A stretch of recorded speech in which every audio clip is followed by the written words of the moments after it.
Coach Jerry Faust has the tools. Carrying the load, two-time All-American and Heisman hopeful Alan Pinkett. But the Irish defensive backs will have their hands full with Jim Everett.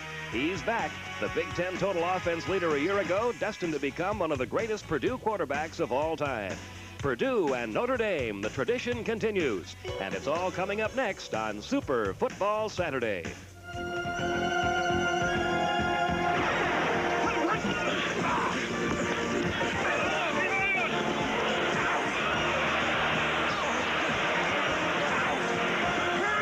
Turner Network Television presents Super Football Saturday.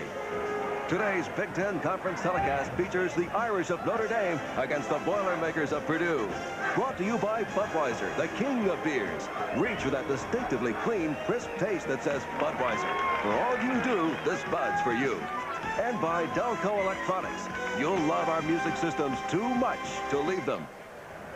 Hi, everybody, and welcome to a sold-out Ross-Ade Stadium in West Lafayette, Indiana, where this afternoon, the 57th renewal of one of the best college football rivalries in the nation, the Fighting Irish of Notre Dame against the Boilermakers of Purdue. I'm Pete Van Weren, joined again this week by Ron Kramer. We look forward to a great ball game. Notre Dame has a record of 1 win, 1 loss. Purdue has a record of 1 win, 1 loss. But, Ron, both teams look at this game as a little more than just another game on the schedule. Well, they sure do, Pete. We can talk about coaching, we can talk about passing, we can talk about running, defense, blocking, and tackling.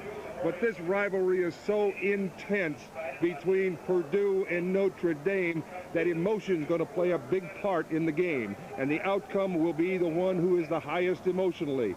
And I firmly believe that everybody on the field is going to have to do just a little bit more to come out with VICTORY.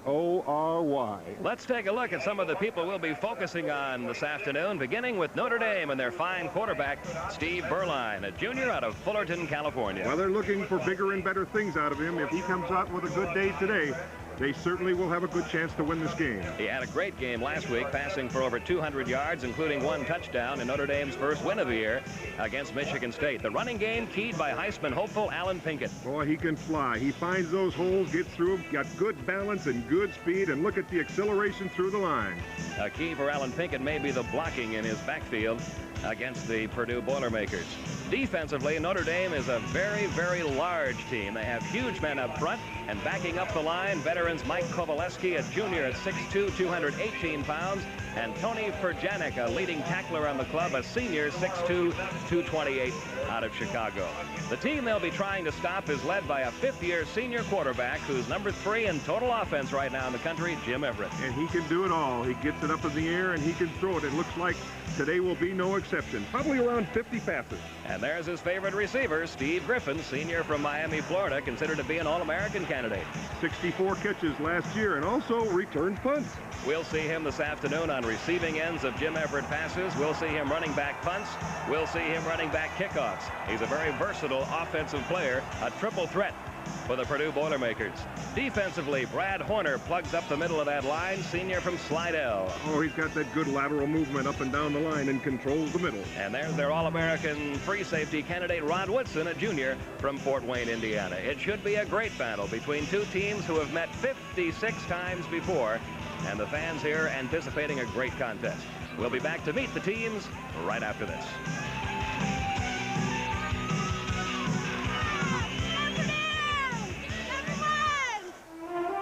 Strength, pride, tradition. For centuries, the Clydesdales have been known as a special breed. Today, the Clydesdales symbolize Budweiser's dedication to quality, superior ingredients, exclusive beechwood aging, and a distinctively clean, crisp taste only Budweiser can offer. Quality taste, because this Bud's for you.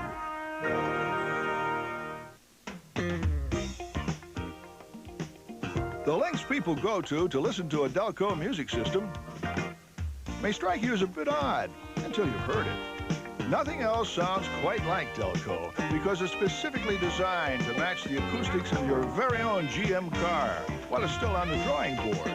Delco Electronics delivers sound so true you'll never want to stop listening. Delco designed-in sound. You'll love it too much to leave it.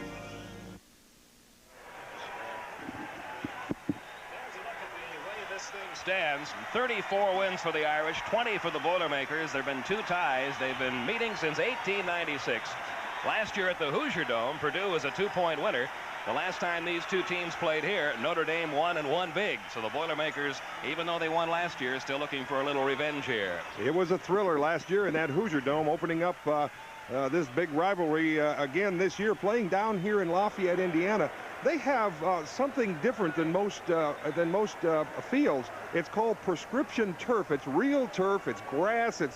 And the one funny thing about it, as I went on the field yesterday and today, it's perfectly flat. There's no crown on it. So it may be, to me, I would think, a great advantage for the home team. And we heard some interesting comments from players on both sides about this kind of a field, about this turf, and about the fact that there is no crown on the field. We'll be telling you some of that as we go on. There you see the sight from our Goodyear blimp, the beautiful campus here at Purdue University in West Lafayette, Indiana. And we have got a postcard perfect day for you here today. It sure is. The wind is blowing a little harder than what was predicted. It's probably around 10 miles an hour, gusting to 20 to 25, and should be an advantage at the back of the team with the ball. This stadium has been sold out for about the last 3 weeks. There'll be mostly Purdue fans here, but a lot of Notre Dame fans as well. South Bend's only about a 2-hour drive away. And the Irish fans from this part of the country, they're here in big numbers, too. Well, we were hosted yesterday by some great people. Athletic Director George King and President Dr. Stephen Beering here at Purdue. And, of course, we would like to thank Athletic Director Gene Corrigan and the Reverend Theodore Hesburgh from Notre Dame. The coin toss being conducted. Notre Dame has won the toss, and here come the Fighting Irish of Notre Dame.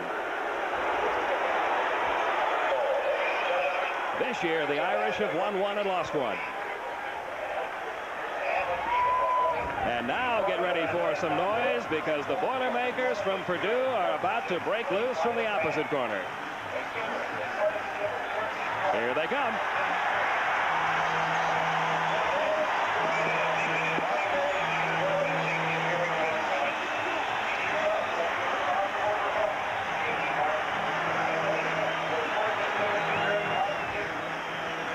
The atmosphere is electric here at West Lafayette, and not just today. We toured the campus yesterday and saw a little bit of the spirit for this football game.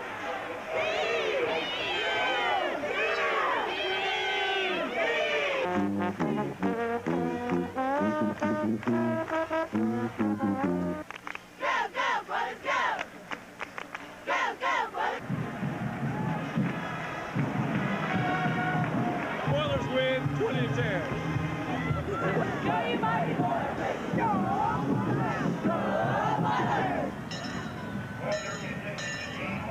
We are just a couple of minutes away from the opening kickoff, and we'll be back with all the action. This is Turner Network Television.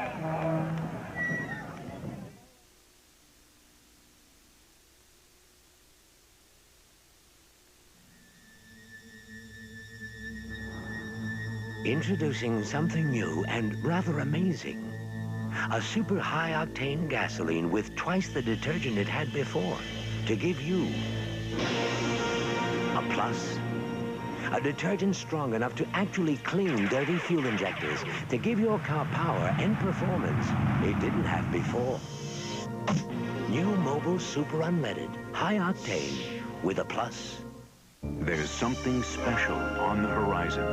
American Airlines Ultimate Super Savers. Incredible low fares to over 90 cities throughout the continental U.S. and Canada. Discounts up to 70%. Fares from $44 to $151. Call American Airlines for an Ultimate Super Saver before another day passes you by. We're American Airlines, something special in the air. Notre Dame is set to receive the kickoff, and yesterday we got a chance to talk with their coach, Jerry Faust, on the importance of this game.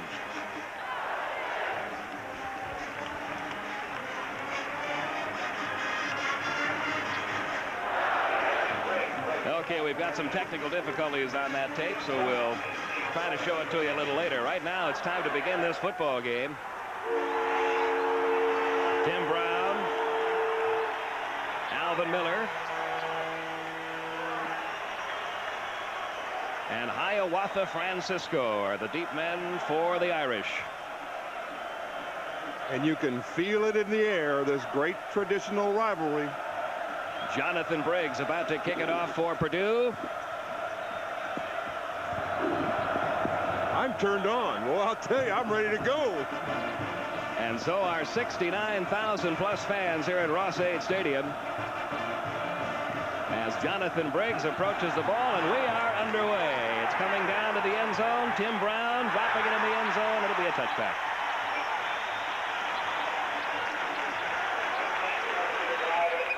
So Notre Dame will begin first down on their own 20-yard line. We can look for a lot of running from Notre Dame. Now let's take a look at that interview with Jerry Faust about the importance of this game. Well, I don't know about answering questions. It's an important football game. Every game in college football in this day and age is an important football game because on any given Saturday, anybody can win. It's a great rivalry. It's the 57th year of the game, and there's been a lot of great games in the last 20 or 30 years or so. It's been a nip and tuck game most of the time, and it's been won on 5 or 6 plays in the game. And I'm sure today's game will be probably decided on 5 or 6 plays in the game. And on the first play of the game, you saw Steve Berline hit Alvin Miller, junior receiver. Merkel Williams brought him down after a gain of just short of 10 yards, about a 9-yard gain. So it'll be second down and 1. There's a look at the starting offensive backfield along with the receivers for Notre Dame.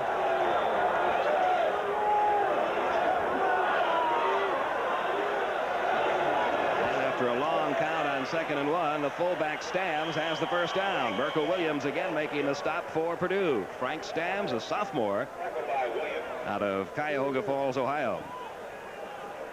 There's the offensive line for Notre Dame. They are big. This club has a lot of size, a lot of strength.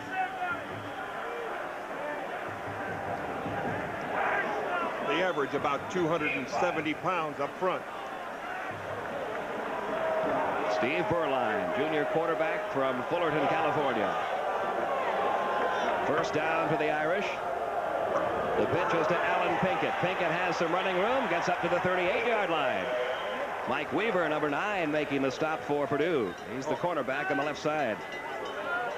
Weaver doesn't make that play. He might get some running. Here's the defensive line for Purdue.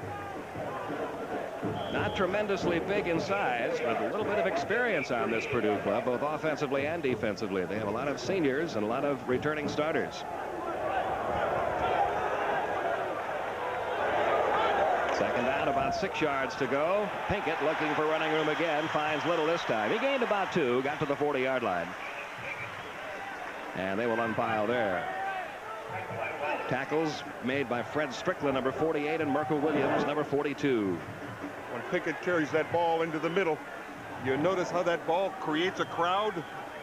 He's not very big, but he has exceptional speed, exceptional moves that he can make. And it takes gang tackling to get him down. And he is certainly a Heisman Trophy candidate. After the fake, the pass is incomplete. The fake had some people fooled. Joel Williams, the tight end, number 89, was the intended receiver. And Berline got him the ball. He just couldn't hang on to it. Threw it right in his hands. He was right down the field, Joel Williams was. It was one of the great fakes into the line. Watch Berline into the line. Everybody thinks he has it. He sits down. Even the cameraman thought he had the ball, and it came back up. He threw it to Joel Williams right in Joel's hands, and he dropped it. So the incompletion makes it fourth down. Sorensen in to do the kicking. The kick kind of a wobbly one off the side of his foot. It's going to roll inside the 30. And gets a pretty good roll all the way down to the 22-yard line. And that is where the Boilermakers will put it in play.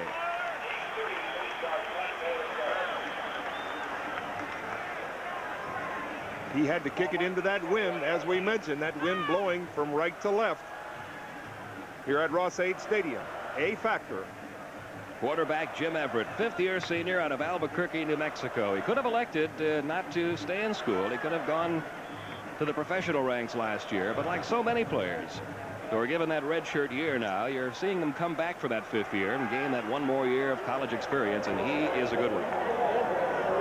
He's big, 6'5", 212-pound senior. And he's back to throw on first down. Can't find anybody open. Down he goes. A loss of about a yard. Big Wally Klein, number 96, 6'9", 274 pounds from Midland, Texas. Well, what he was trying to do, he went back to pass, and he was trying to find Ray Wallace, number 43, over the middle, the fullback who delayed, but he was covered very nicely there by middle linebacker Kowaleski. So he couldn't throw it. He ate the ball, and it's second down, 11 yards to go. John Hayes is now checked in at the flanker spot. He's wide right. Griffin wide left. Second down, 11. Just underway. No score from West Lafayette out of the shotgun. Everett looking and finding an open man, Rodney Carter, who could not hang on to it at the 27-yard line. In defense of Rodney Carter, he was running to his left, and the ball was thrown behind him a little bit. It's very hard to turn around and catch that ball, especially as swiftly as Jimmy Everett can wing it. By the way, Cedric Figueroa in that outside linebacker spot, playing in place of Mike Larkin, who's out with an injury. He might see some playing time today. You'll see an awful lot of crossing patterns today. You see all those people crossing in there trying to fool the defense. From the shotgun again on third down, 11. Everett drops straight back. And this pass is complete at the 32-yard line, all the way across to the 37-yard line. Mark Jackson on the receiving end, Tony Furjanic, and Troy Wilson brought him down. Jackson, a senior from Terre Haute, Indiana. Mark Jackson straight down the field, zone defense back there. Watch this zone, and watch the quick arm of Jimmy Everett, who finds the zone and zings it right into the middle of that zone, and just a great catch by Mark Jackson for the good gain and the first down. First down at the Purdue 37. Marty Scott in motion. Everett back to throw. For his tight end, Marty Scott. He's got him. 40, 35, all the way down to the 31-yard line. Pat Ballage, number 40, brings down the tight end, Marty Scott. Another first down for the Boilermakers. That's what Leon Burtnett said he was going to try to do. If they were covering their outside men with a double, he was going to throw to his tight end, Marty Scott, and Marty Scott was right up the middle there for the long gainer and a first down. We've got one of the referees hurt on that play. One of the officials is injured. Looks like he either fell down or somebody ran into him. The referee crew today, Jerry Hendrickson, James Owens, Wayne Meese, Joseph Carroll, George Solomon, Roger Paramore, and Bill Corello. That's Jerry Hendrickson in the white hat. And so we have an unusual situation here as time is out on the field because of an injury to one of the officials. So we'll be right back. This is Turner Network Television.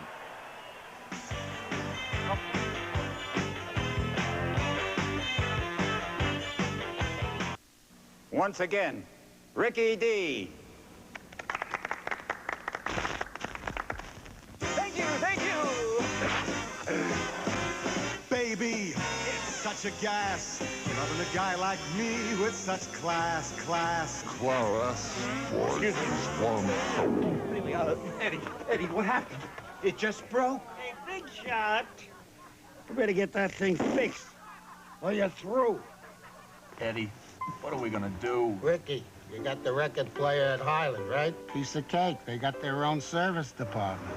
At Highland, we've got our own expert service department. So if you ever have a problem, just bring it back to Highland, and we'll fix it fast.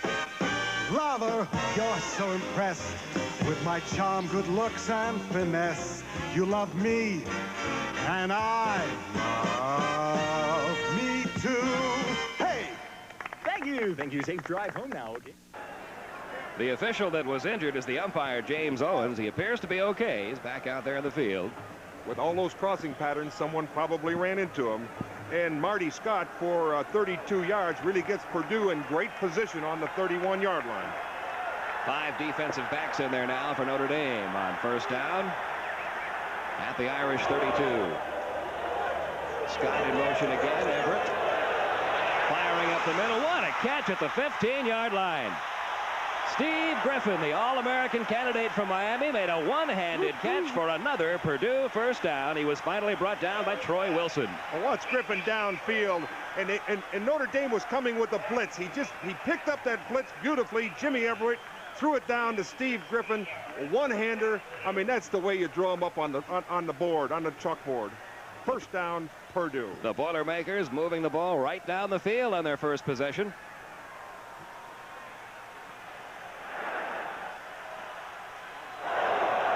From the shotgun again on first down. Everett again looking downfield, firing for the end zone, incomplete, intended for Ray Wallace's fullback.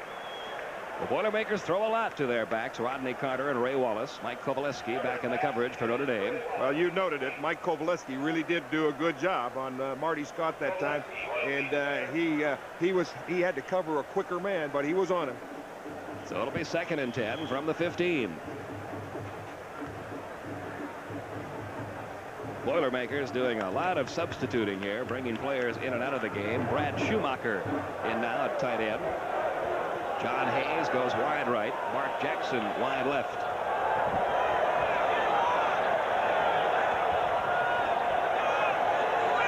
And Everett back to throw. Looks for the end zone. Finds everybody covered. Is going to keep it. 5. Touchdown, Purdue. Nope, he didn't get in. Didn't get in.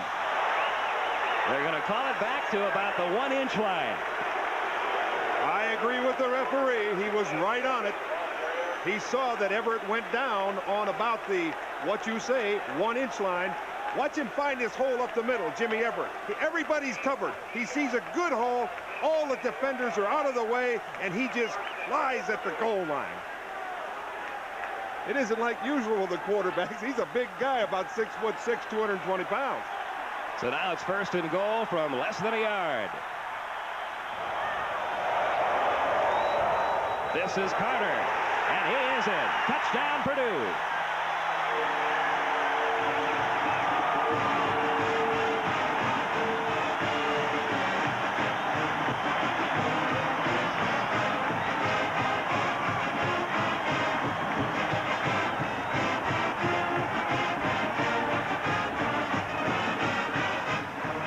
Purdue right down the field, got to the 1-yard line and into the end zone. Rodney Carter, 6 points. Jonathan Briggs, number 20, to attempt the extra point.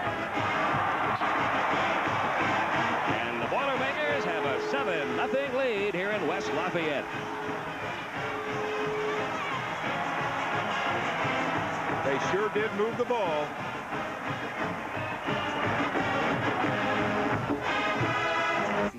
Resistance. He found that the better a design could slice through the wind, the more efficiently it transported people. And now there's a totally new aerodynamic design that is right for this age, the age of Aerostar. This is the dawning of the age of the Aerostar, age of the Aerostar. Your first look at the new Ford Aerostar tells you, here is a completely distinctive vehicle. Its body shell forms the most aerodynamic shape in its field. Aerostar actually uses the airflow to improve handling. And there's optional V6 power. And when you look inside, you'll see a unique use of space with new designed-in features that others simply don't offer. Ford welcomes you to the age of Aerostar. This is the dawning of the age of the Aerostar, age of the Aerostar. Ford Aerostar. West Lafayette, Indiana, 10:34 to go in the opening quarter. Didn't take Purdue long, did it? Just 2 minutes and 12 seconds to march that ball 79 yards down the field. All passing, except for that touchdown of 1 inch. So now the Boilermakers will kick it off again. Deep for Notre Dame, Tim Brown, Hiawatha Francisco, and Alvin Miller. Don't you love that name, Hiawatha Francisco? It's a great name. Jonathan Briggs to kick it off for the Boilermakers. Good player, too, by the way.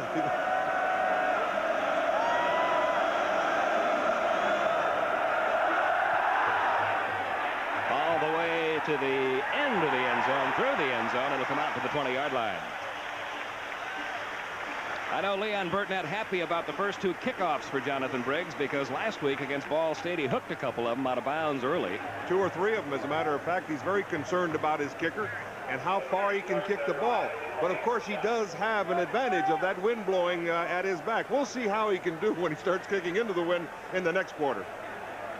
They say the wind's only blowing 10 miles an hour. I got to believe it's a little more than that. First down, Notre Dame. Stamps and Pinkett are the running backs. The fake is to Pinkett. Burline looking downfield. He's in trouble. And down he goes. Kevin Holly, number 99. Junior tackle from Washington, Pennsylvania. Has the sack all the way back to the 7-yard line. Kevin Holly, he just kept dogging and dogging and dogging. What they had was a loop on, and Kevin Holly came from his nose guard all the way around to the left side.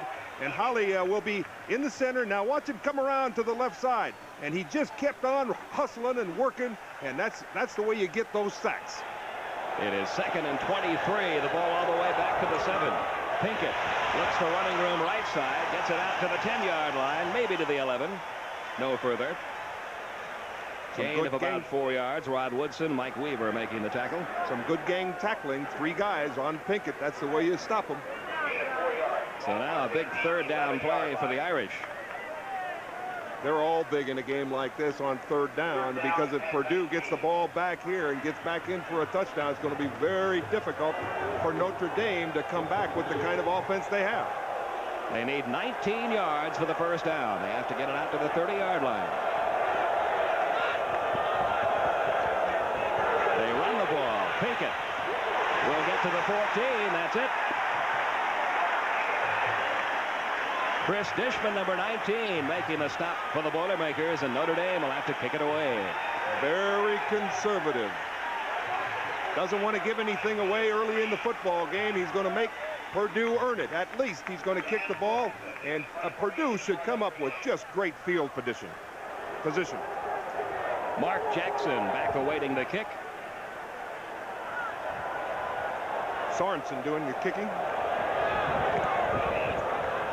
Pretty good kick all the way to the 42-yard line. Jackson across midfield has it in Notre Dame territory down to the 47.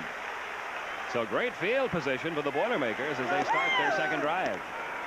And the way Jimmy Everett's been throwing this football, they could be in for another touchdown within the next minute and a half. Still 9:02 to go in quarter number 1. Purdue has a 7-0 lead. We'll be right back. This is Turner Network Television.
And some of the great aerial shots you'll be seeing today coming from the Goodyear Blimp America from Houston, Texas. The pilot captain Don McDuff from Anson, Texas.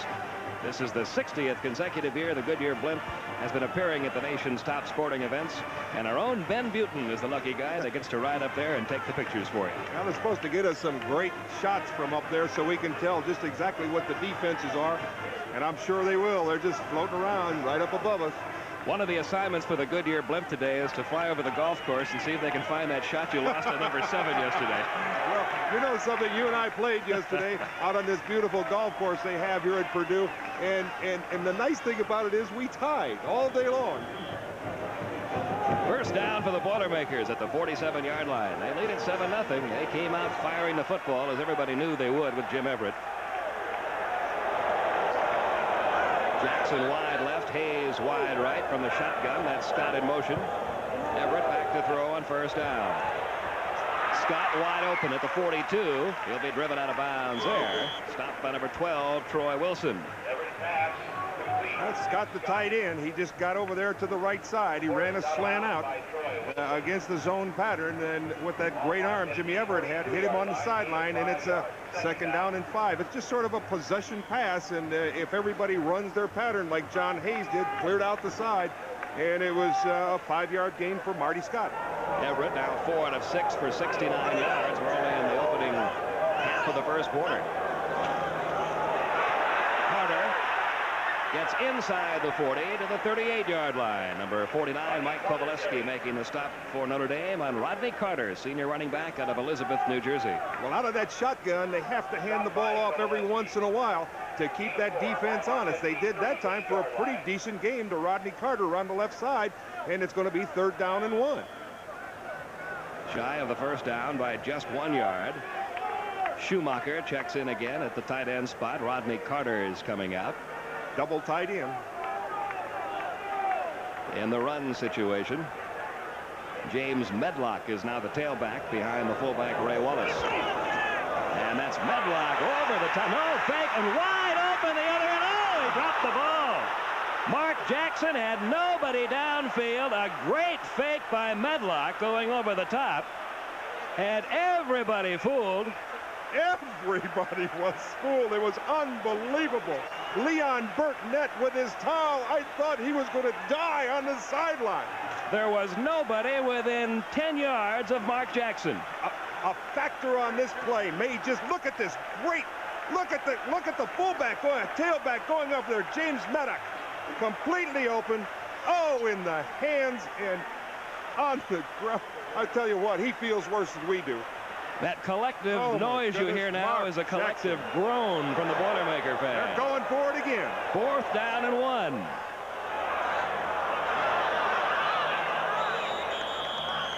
And now we'll have a timeout called.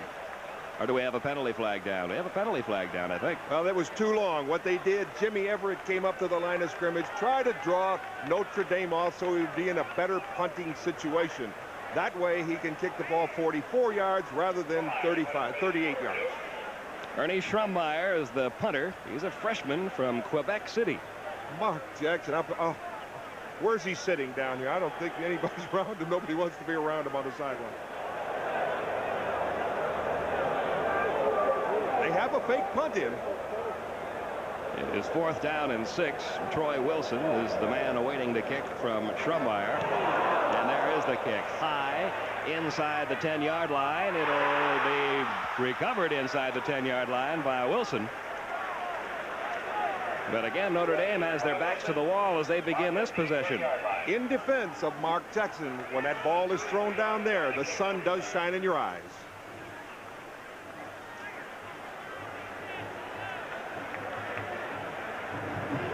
So with 7:29 to go in the first quarter, Purdue still with that 7-0 lead. And Notre Dame's ball on its own 10-yard line. They've been operating deep in their own territory for much of the time when they've had the ball.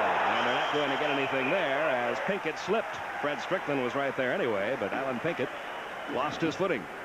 This Purdue defense showing me great mobility today up and down that line. They're hitting and moving to the ball very nicely, and that's one way that you can stop Pinkett. He lost a yard there, so it'll be 2nd and 11.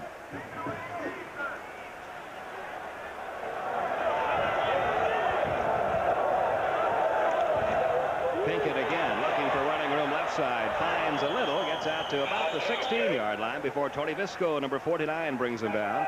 He's another Canadian on this Purdue team. They have 4 or 5 Canadian players. Here's Pinkett with the ball. Look at the acceleration into the line of scrimmage. If he breaks one of these, he's gone. But it's just good gang tackling by Purdue. He was tackled at the line of scrimmage, tripped up, and then knocked down to the ground. Ball is marked at the 15-yard line, so it'll be 3rd and a long 5.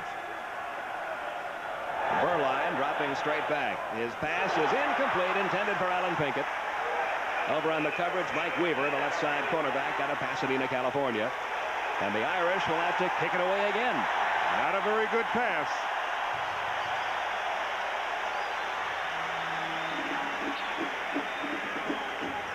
Good pass rush by that defense. Brad Horner.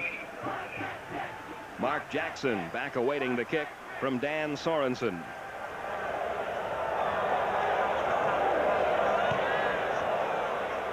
Sends it out toward midfield. It'll bounce just across midfield and will roll dead inside the 40-yard line. So pretty good field position again for the Boilermakers. They get it first down at their own 40. with the Boilermakers holding on to a 7-0 lead. They scored on their first possession, and now they're going to try to do some more damage against the Irish.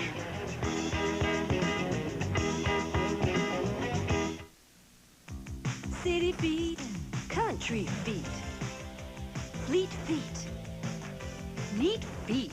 No matter how you treat your feet, Dr. Scholl's makes you feel like dancing with double comfort air pillow insoles, hidden comfort half insoles for high heel shoes, workday insoles for hard working feet, Sonic Fresh Step insoles. Tired feet, active feet. Dr. Scholl's has all kinds of comfort for all kinds of feet, right here. Dr. Scholl's makes you feel like dancing. This bud's for everyone in uniform who keeps things running smooth. This bud's for you. You know America takes pride in what you do. Budweiser salutes all the men and women who have proudly served this great country. For all you do, this bud's for you. The Boilermakers on the attack again with 6:11 to go in the opening quarter. It's 7-0 Purdue from the shotgun. Everett barks out signals. Looks downfield. Firing for Jackson. Incomplete. Pat Ballage back in the coverage for Notre Dame along with number 12, Troy Wilson. Not a very good throw that time. I think it was a bad choice by Jimmy Everett out there because the defense, Pat Ballage, number 40, was right in front. If he picks off that sideline pass, he's got nothing in front of him but goal line. So it'll be 2nd and 10. John Hayes checks in. Mark Jackson's out. Leon Burtnett looks on from the Purdue sidelines. Very personable guy. He wants to even up this score for himself.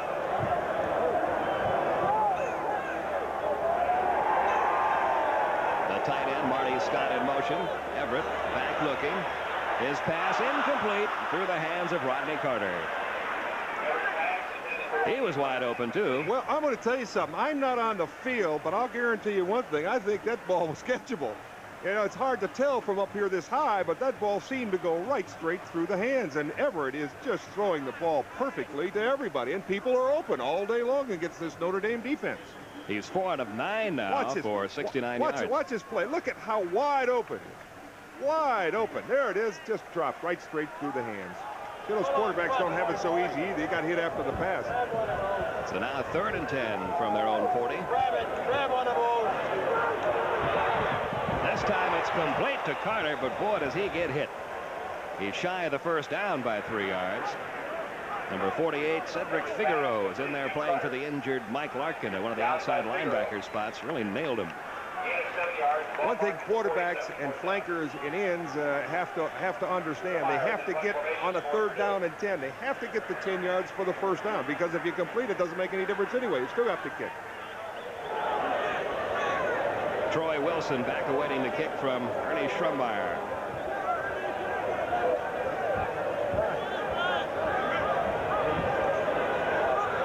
Now he'll be joined back there by Pat Cusack. Long count. Kick out of a wobbly end-over-ender. Not going to go very far to the 24-yard line. Ball down to the 24-yard line. That kick only about 29 yards. Notre Dame will have a little better field position now. They'll put it in play at their own 24. 29-yard line, no return. Notre Dame came with a little pressure that time, and Leon Burtnett told us that he was a little concerned about his freshman, Ernie Schrummeyer. And that time it really took its toll. He only kicked the ball, what, 22 yards? 29 is 29 yards. 29-yard kick. First down, 24-yard line. Pinkett with some room. Gets out across the 30. Still about the 34. It'll be close to a first down. Good stuff by Wilson. Kennedy Wilson, number 23. Rod Woodson, number 26, making the stop. And a good hole up front made by Joel Williams, number 89. They're tied in. He made a great block to spring Pinkett, and that's what they're going to have to do. They're going to have to open up some holes for him to get him into the backfield. They spot the ball at the 32, so it'll be 2nd down and 2. Lining up out of the eye. Pinkett again. I don't think he got it. That defense at Purdue has been tough to run on today. Kevin Holly, number 99, making the stop. Made the penetration that time, got through the line of scrimmage. Watch him come in there. He's through the line of scrimmage. Look at the great penetration. All of them made there. Gang tackling. You ain't going to make many yards if there's gang tackling on you and you don't get started. Brad Horner, number 92, along with number 99, Kevin Holly.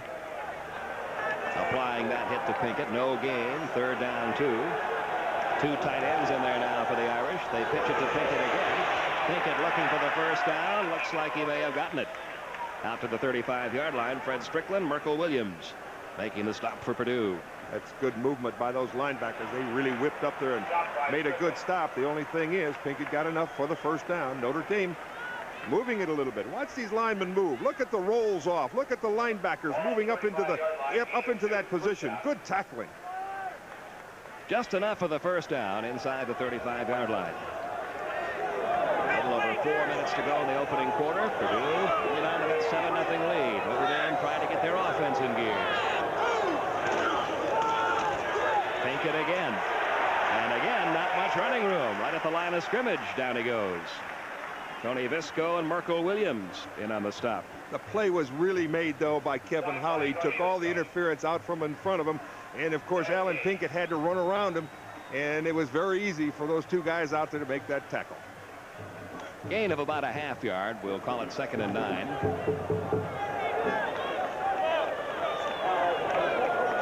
Tony Eason now comes out wide right for Notre Dame. Burline giving to Pinkett again, and down he goes. All the way back at the 31-yard line. Kevin Holly again got through. What a game he's had so far. He's all over the field. I'll tell you something. We mentioned at the beginning of our show that he had great lateral movement. Watch him come through that line of scrimmage. There he is, waiting for that tackle right that trips him up. Pinkett, down he goes for a loss of about 3.5 yards. Well, another one of these situations staring Notre Dame in the face now. 3rd down, 14 to go. Alvin Miller's in. Tony Eason's out. On 3rd and long. Burline with a straight drop. Looks downfield. Somebody got a hand up. It is picked off at the 37-yard line. That looked like a volleyball match for a while. Purdue has the football. And Burnett has his towel down on the field cheering on his team. Number 98 is Don Baldwin, a senior defensive lineman from St. Charles, Missouri. The old tip drill. Up in the air, tipped once, tipped twice, and intercepted by the big defensive tackle, Don Baldwin. First down, Purdue. They mark it at the 36-yard line. Less than 3 minutes to go now in the first quarter. Purdue with a 7-0 lead. Back goes Everett. No pressure on him at all, and the pass is complete at the 20-yard line. The number 36, Mark Jackson. Mike Haywood and Pat Ballage in on the stop for Notre Dame. Well, Jackson right down the field. Here they got that zone defense. Watch the zone. See, they just keep backing up. Found him right in the seam out there, and a great throw by Jimmy Everett. Perfectly thrown for the first down on the 19-yard line. The Boilermakers with a 7-point lead, trying to add to that here as they start knocking on the door of Notre Dame again.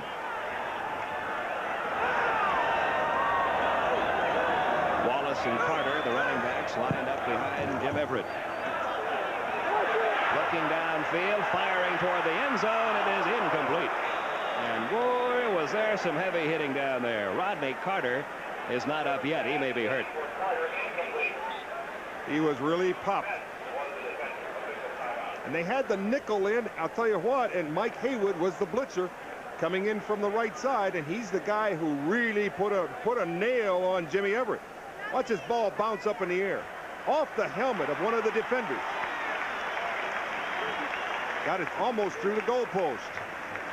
Carter's back on his feet, walking over toward the Purdue sideline, so the fans here happy to see that. That was a pretty good jolt he took. I must say one thing about the equipment these youngsters wear now is the best that is available. Saves a lot of injuries.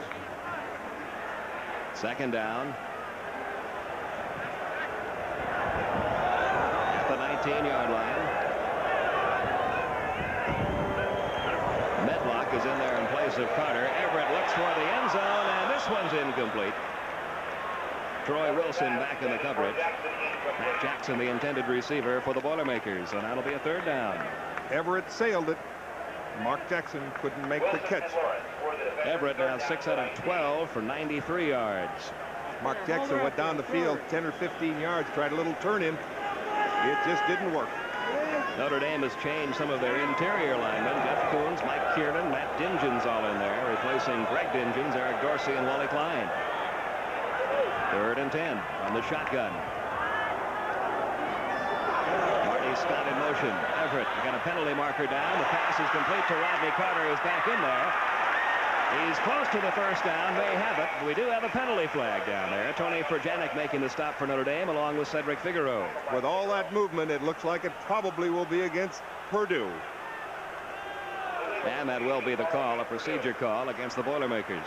Boy, those are tough on that offensive team after making the first down. Well, we almost got all the way through the first quarter without a penalty flag dropping. That's the first one we've had today.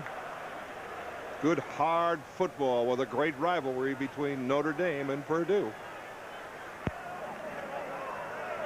Illegal motion, offense, 3rd down. It moves the ball back to the 24-yard line. I suspect he'll pass again. You're so sharp. 3rd down and 15 yards to go.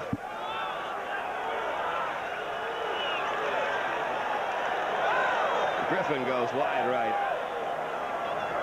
Hayes wide left. Everett back to throw, firing for Jackson, incomplete.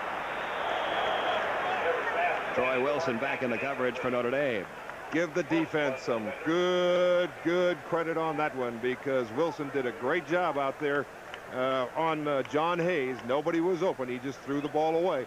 Here's where they're having problems. The unfortunate thing right now is that Purdue has the win. Otherwise, Leon Burtnett wouldn't know what to do on 4th down. This will be a 42-yard attempt for Jonathan Briggs. Bad snap. Briggs will have to fall on it back at the 37-yard line. The holder, John Paulus, had it get away from him. Maybe the snapper's just snapping it too hard. That went right straight through Paulus's hands. They did that last week. I think Paulus dropped a couple of them last week. There it is, right there, right straight through his hands. Jonathan Briggs had nothing to do but fall on the ball. Gives Notre Dame a great break. There's a couple of great breaks Notre Dame has had to stay right in this ball game. So now the Irish get it on their own 37. A little over a minute and a half remaining in the first quarter. Pinkett brought down again after very little gain. He may have picked up a half yard, but a little more than that. Fred Strickland, number 48, Kennedy Wilson, number 23 on the stop, and the Boilermaker defenders really seem to be focusing on Mr. Pinkett. Of course, you have to stop this club. Well, what's happening is the defense, the defensive line of Purdue, they're veering right and left, and they're doing a lot of stunting up front. And what's happening is when Pinkett comes to the line of scrimmage, he's got to go to the outside, and the linebackers are making great plays on it. He gained about a half yard. We'll call it 2nd down and 9.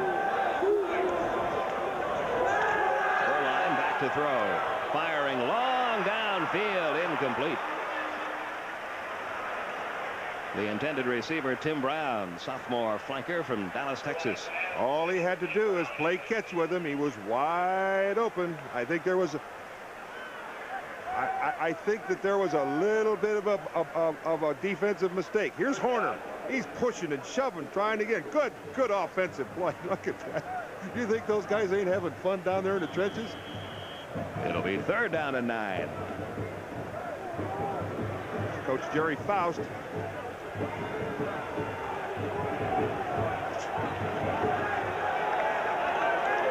Two tight ends are in there. Tim Brown comes out wide right. The lone running back is Pinkett. Erline looking downfield. He was hit right when he got rid of the ball. It's incomplete. Don Baldwin, who intercepted a pass a short time ago, made the big hit that time. Oh, that was just great. Brad Horner came in there, and just did a good job, too. There was great rush on Berline, and he is now 1 for 6 for 9 yards. And as we mentioned, he has to have a good game for Notre Dame.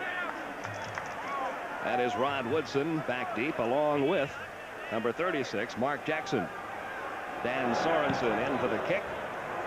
Hits it toward Jackson's side of the field, but it won't reach that far. It's going to roll inside the 25-yard line of the 24. That's where the Boilermakers will put it in play with 40 seconds left of the opening quarter.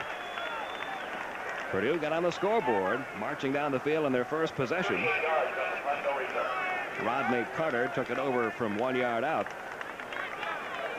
And that, to this point, has been our only score. We expected a close ball game today, and we're getting it. But they had 2 other chances. One, wide open pass to Mark Jackson, just couldn't catch the ball, and the other one, a field goal. So, you know, Purdue really had a chance to be ahead in this game, 17-0. Notre Dame has not even mounted a drive at all. Jerry Faust upset about something there on the sidelines. They're now calling the referee Jerry Hendrickson over. Well, you never know about those coaches. They could be upset over how the grass is growing. Leon Burnett is out on the field. See that yellow flag he has in his pocket? That he waves that flag to his players when they come off and make a good play. Okay, here's what they're saying. We get word from down on the field. It's somebody in the stands has a whistle that can be heard down on the field and is interfering with the playing of the game. Now, how would you like to have the job to look around a crowd of 69,200 and find that whistle?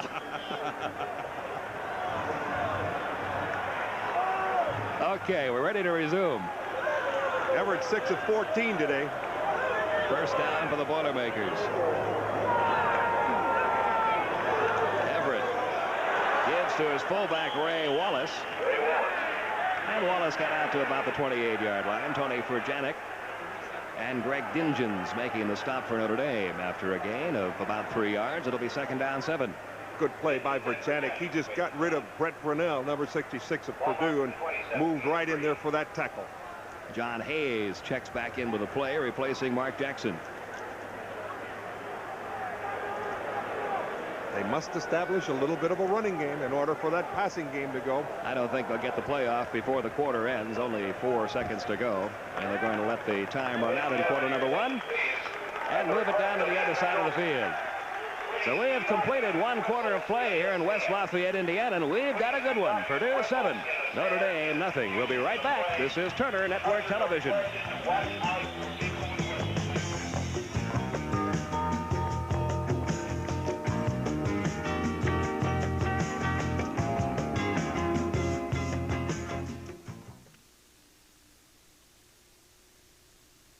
I feel the heat of determination burning hot in my soul.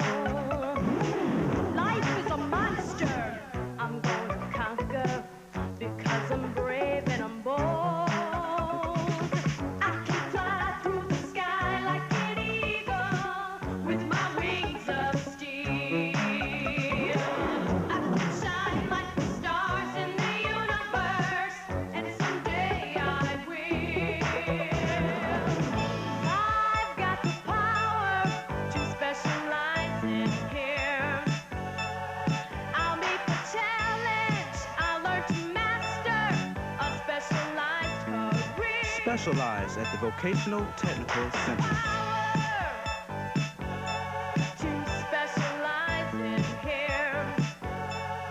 I'll meet the challenge. I'll learn to master. Is being brought to you in part by Buick and your Buick dealer. For comfort, innovation, and a real commitment to quality, it's today's Buicks.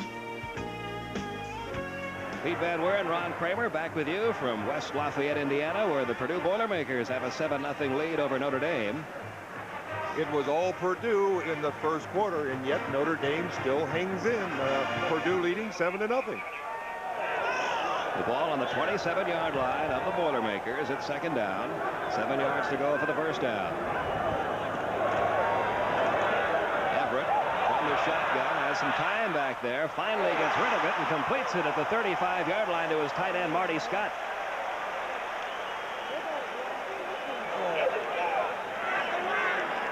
Couldn't find a receiver downfield. Marty Scott just kept moving around. Jimmy Everett was caught back there, and it just got a lot of time to throw the ball. Look at that good blocking by that offensive line. Just kept everybody out. Finally, Jimmy Everett, he finds Marty Scott down for the first down. That was Mike Haywood making the stop after the gain out to the 37-yard line. Everett looking downfield again. Again, he completes it, this time at the 39-yard line, and a good hit applied there. That's Rock'em Sock'em college football. Rodney Carter took the blow from Mike Kovaleski, number 49. Good linebacker, Kovaleski. Good movement, good tackler. Both these teams, Purdue and Notre Dame, use a lot of people.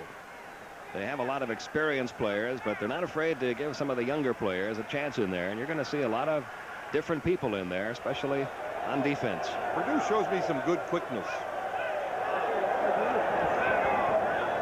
Second down, 8 yards to go. Everett. Incomplete. Steve Griffin, the intended receiver. So it'll be a third down and 8. Nobody's open. That Notre Dame defense playing some man-to-man back there now and rushing a few extra people on a couple of blitzes. Now are doing a pretty good job against Everett. Everett's now 8 out of 16 for 103 yards. He got an awful lot of those yards on that first drive.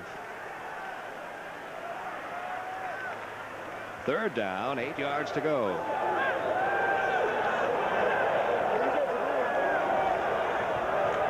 Everett with time again. Looks downfield, and this one is incomplete. Steve Griffin, the intended receiver. That ball thrown a little bit low. Pat Ballage, who was back there in the coverage for Notre Dame. That Notre Dame defense coming on pretty strong with Dingens and Dorsey and Klein, and put a little pressure on Jimmy Everett, and he's seemingly getting a little too anxious to throw the ball. He was wide open out there. He could have taken his time and picked a different receiver. Ernie Schrumeyer, the freshman from Quebec, back to do the kicking. Troy Wilson, number 12. Pat Cusick, number 14, back awaiting it. Fair catch is called for at the 31-yard line by Troy Wilson, and that's when Notre Dame will put it in play.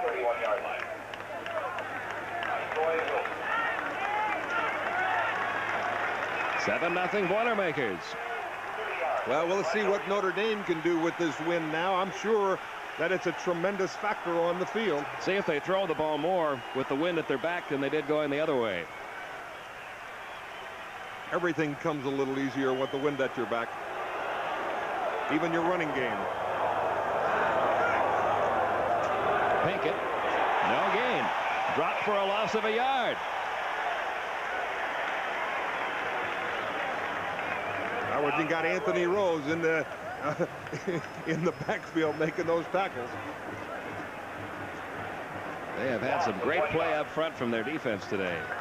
The Boilermakers. Like we mentioned, they aren't very big, but they got some great quickness. And Leon Burknett said he had some defenses that were going to really shake up that Notre Dame offensive running game. A loss of a yard, so it'll be 2nd and 11. Ball right on the 30-yard line. Some play action. Burline looking downfield. His receivers are covered. He's got the first down and goes out of bounds at the 46-yard line. Joel Williams, number 89, provided a good block to spring Burline loose there after he found his receivers covered. Naked reverse. Watch that nice fake there by Burline. Burline, he's out there with nobody. He's got an option to pass or run it. And there's that good block for that first down, and Burline gets out of bounds. Keep your hands off him, son, because that's a 15-yard penalty when he's out of bounds. At the 45-yard line, Pinkett got maybe a half a yard before brought down by Tony Visco, number 49. This Purdue defense has certainly done a job on the running game of Pinkett. Pinkett has really had some problems getting upfield today. Pinkett, a 5'9", 183-pound senior from Sterling, Virginia. Don't count him out. Never count out a Heisman Trophy candidate like that. Betcha. 14 for 31. Not great numbers yet, but As Ron says, don't count him out. That's the fullback stands. Going nowhere. Anthony Rose, number 68, making the tackle for Purdue. Their defensive alignments must be confusing the blocking of Notre Dame. As we mentioned before, they're doing an awful lot of crosses. Watch them crossing, and they're moving around. There's the linebacker moving in. Good play. Good movement by that defensive alignment of Purdue. So it's a 3rd down and 10 now. 2 tight ends in there for Notre Dame. They're at their own 46-yard line. Burline with a straight drop. He's in trouble. He runs out of trouble. He's still in trouble, and down he goes. Kevin Holly again. We've called his name a few times in this first half.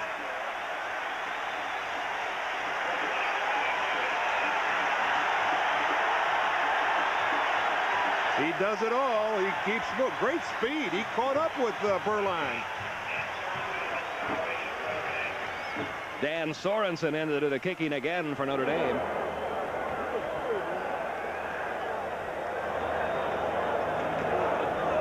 Good sack. Sorensen booms one all the way into the end zone. It'll come out to the 20-yard line. So a 54-yard kick by Dan Sorensen, and Purdue will take over on their own 20 with 10:52 remaining in the first half, and the Boilermakers holding on to that 7-point lead. Give me a deadline, give me a goal, give me a challenge, 'cause I'm on a roll. Give me savvy, give me cool, give me savvy, give me cool. Give me a car that breaks all the rules. Somerset, come on, set me free. Yeah. Somerset, give me the look, give me the feel, give me the magic, give me the wheel. Somerset, oh, wouldn't you rather have a Somerset? Oh, wouldn't you really rather have a Buick? If you just ask for a light beer, I'll have a light. you never know what you'll get. That's me packing the car. Best vacation ever. Here's Rock City, Texas, L.A., all in 3 days. Bud Light. Here I am in Death Valley. That's me looking for So water. if you want the less filling light beer with the first name and taste, Wait, there's more. ask for Bud Light, because everything else Give me a light. is just a light. That's me packing the car. Best vacation. There's a good shot of the Goodyear Blimp America from Houston, Texas. Pilot is Captain Don McDuff from Anson, Texas. This is the 60th consecutive year the Goodyear Blimps have appeared at the nation's top sporting events, and this is one, Notre Dame and Purdue. The Boilermakers have it, first down at the 20-yard line with 10:52 remaining in the first half, and Purdue on top 7-0.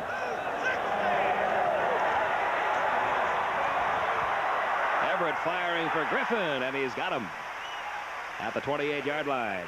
Mike Haywood back in the coverage for Notre Dame. Good pattern out there by Steve Griffin down the field, 8 or 9 yards. With that strong arm of Jimmy Everett, the wind doesn't seem to bother him too much, does it? Just winged it out there so quickly. It was a beautiful catch by Griffin and a pickup of about 8.5, 9 yards. So it's second down, a little more than a yard to go for the first down. Lining up in the eye with fullback Ray Wallace, tailback Rodney Carter.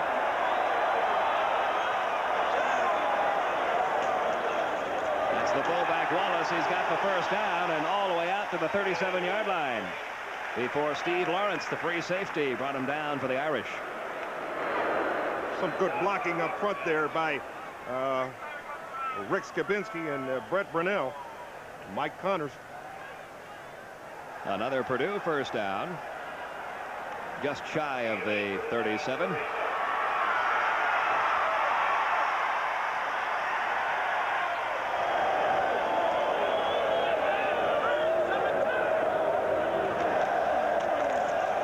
Everett giving again to Wallace, and again Wallace with a good gainer. Close to the first down before Steve Lawrence brought him down. Wallace was a tailback. He was moved to the fullback spot. Looked like he could fly. He got around that corner pretty quickly, and there was some good blocking out front by that tight end. They sealed off the outside, and when he saw that opening, Ray Wallace just flew and picked up about 9 yards. This is a downfield block by Griffin. Look, out there, all you want to do is get in his way, chicken fight a little bit, get in his way. That's a boy. Get in his way. And now if Wallace breaks loose, he's got the good block. Second down, 1 yard to go for the first down. Wallace again out to midfield and inside Notre Dame territory, first down. Tony Furjanic made the tackle for the Irish. Maybe the game plan by Leon Burtnett is throw with the wind and run against it. That certainly has looked that way so far in the second quarter. Well, he has to establish that ground game against Notre Dame. The passing game just didn't work as well as he wanted it to earlier. Early it worked, and then it slowed down. Now the running game's working. They marked the ball right on the 50-yard line. Big difference there. Rodney Carter gets nowhere. Penalty flags are down. That's in the area of holding. The stop made by number 58, Tony Furjanic, and number 56, Robert Banks.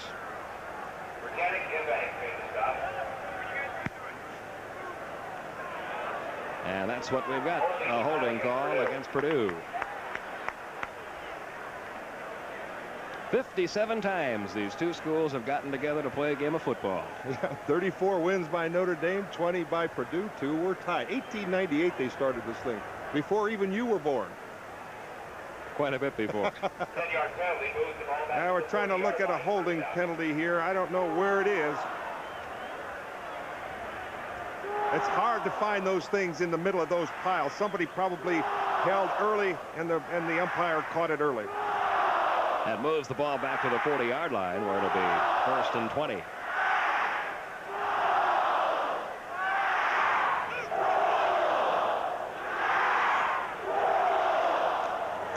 Everett back to throw. And he's got John Hayes at the 42-yard line of the Irish. Close to the first down, shy by about 2 yards. John Hayes into the zone, about 18 yards down the field. Beautiful pass pattern. And I'm going to tell you one thing, Jimmy Everett, when he throws that tight spiral, he almost knocked John Hayes down. Look at John Hayes. Watch when he catches the ball. That ball's coming at him so hard it went through his hands, hit him in the shoulder pads, had to catch it with the ball. With the hands again. Second down about 2 after an 18-yard gain. It's now on the Irish 42-yard line. The shot go, whoops. Everett got a good bounce there. Back to throw, running away from some pressure.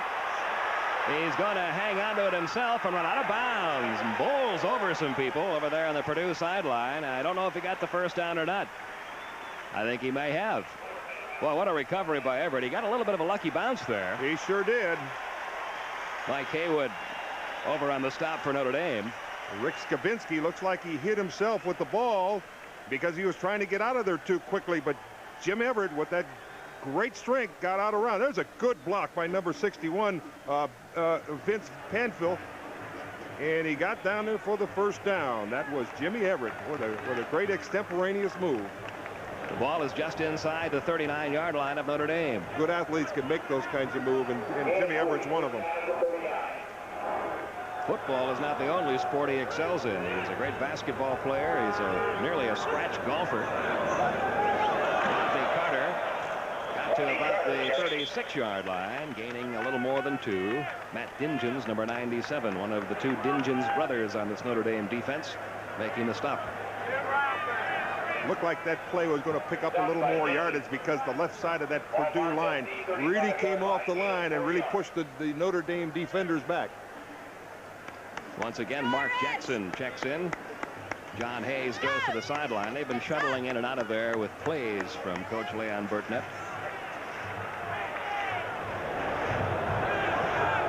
Five defensive backs in there now for Notre Dame. Everett rolling, looking. That one's picked off by Haywood. Mike Haywood. All the way up to the 43-yard line. So the nickelback, Mike Haywood, the man on the spot, and that ball was thrown right to him, Ron. Well, that was just a mistake.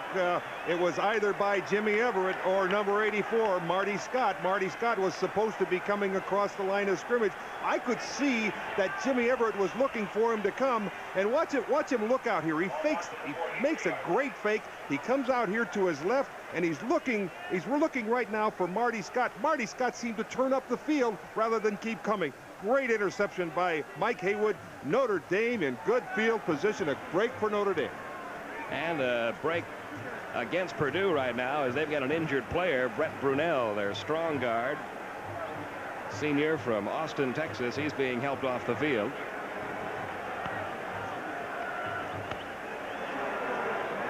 So it'll take a little time to get him off the field. We got a new quarterback on the field for Notre Dame. Terry Andrusak, the sophomore from Allen Park, Michigan, checking in to try to get this offense moving. The Irish have had some problems. Jerry Faust told us that he was not really too enthused with Steve Berline for the last couple of games, so it looks like he's going to try Terry. Gain of about 2 yards that time for Pinkett. He got it out to the 45-yard line. A whole swarm of Boilermakers there to bring him down. I don't care who you put in a quarterback. If you aren't beating the guys up front in those trenches, you aren't going to win many football games. Coming up tonight on many of these same stations, number 2, Oklahoma against the University of Minnesota. That'll be up at the Metrodome in Minneapolis. Oklahoma's season opener, 8 o'clock Eastern time. And a lot of changes in the offensive line for Notre Dame as well. That's Hiawatha Francisco taking the pitch out, but there are yellow flags all over the place.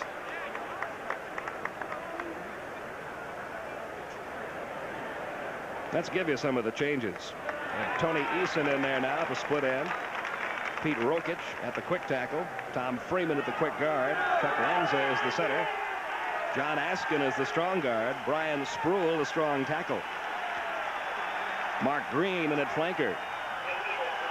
Are they trying to confuse us or Purdue?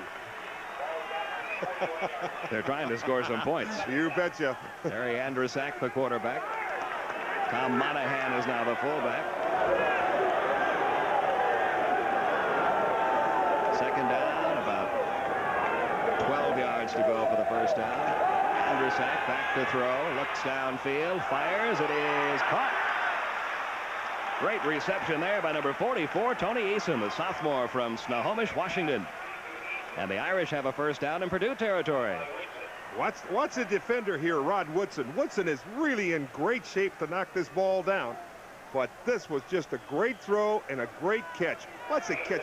He just had great defensive position, Rod Woodson did, and couldn't get the ball out of his hands. So for one of the few times today, Notre Dame has gotten themselves into Purdue territory. They line up with 2 tight ends. Andrusak giving to the fullback Monahan, who gets inside the 40 to the 38-yard line. Tom Monahan, a senior walk-on from Arcola, Illinois, brought down by Merkel Williams. That's why they keep calling them the Fighting Irish.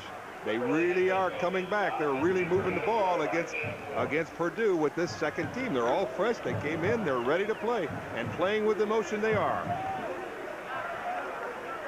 Gain of 4 on that last carry by Monahan. It'll be second down and 6.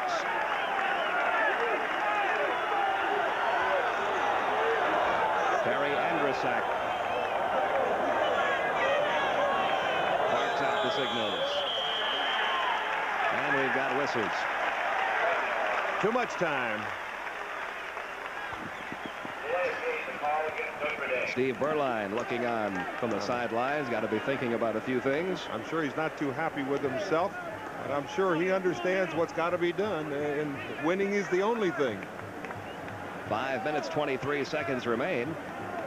Ball moved back to the 43. Those are tough penalties, though, when you get those 5-yard penalties. That's just a little bit of an experience by Terry Andrusak.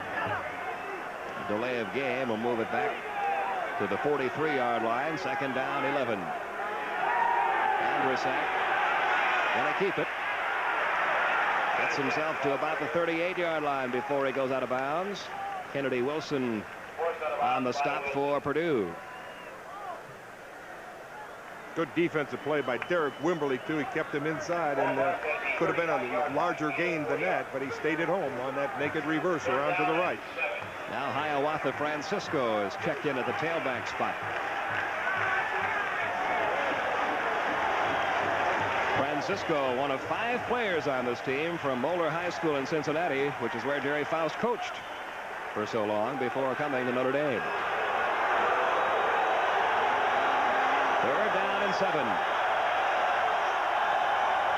Andrusak back to throw. Found Tim Brown, and Brown's got the first down at the 27-yard line. He stepped out, though, a little bit before that. He still has enough for the first down. Tony Visco back in the coverage for Purdue. They'll mark it at the 29. Terry Andrusak really hangs in there, and it's a good throw downfield to Timmy Brown, and Timmy picks him up and lays him down and gets that first down. You can see why Notre Dame is a good football team. They have an awful lot of talent. You've got to remember they've got almost an entirely different unit out there now than what started the game. And this second unit has been moving the ball really for the first time for the Irish all day. Anthony Rose is the player being tended to there. Sophomore defensive lineman from Elizabeth, New Jersey. And they're moving the ball due to Terry Andrusak.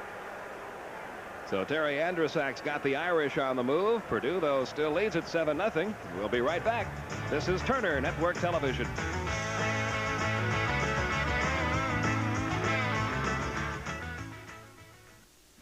It's amazing.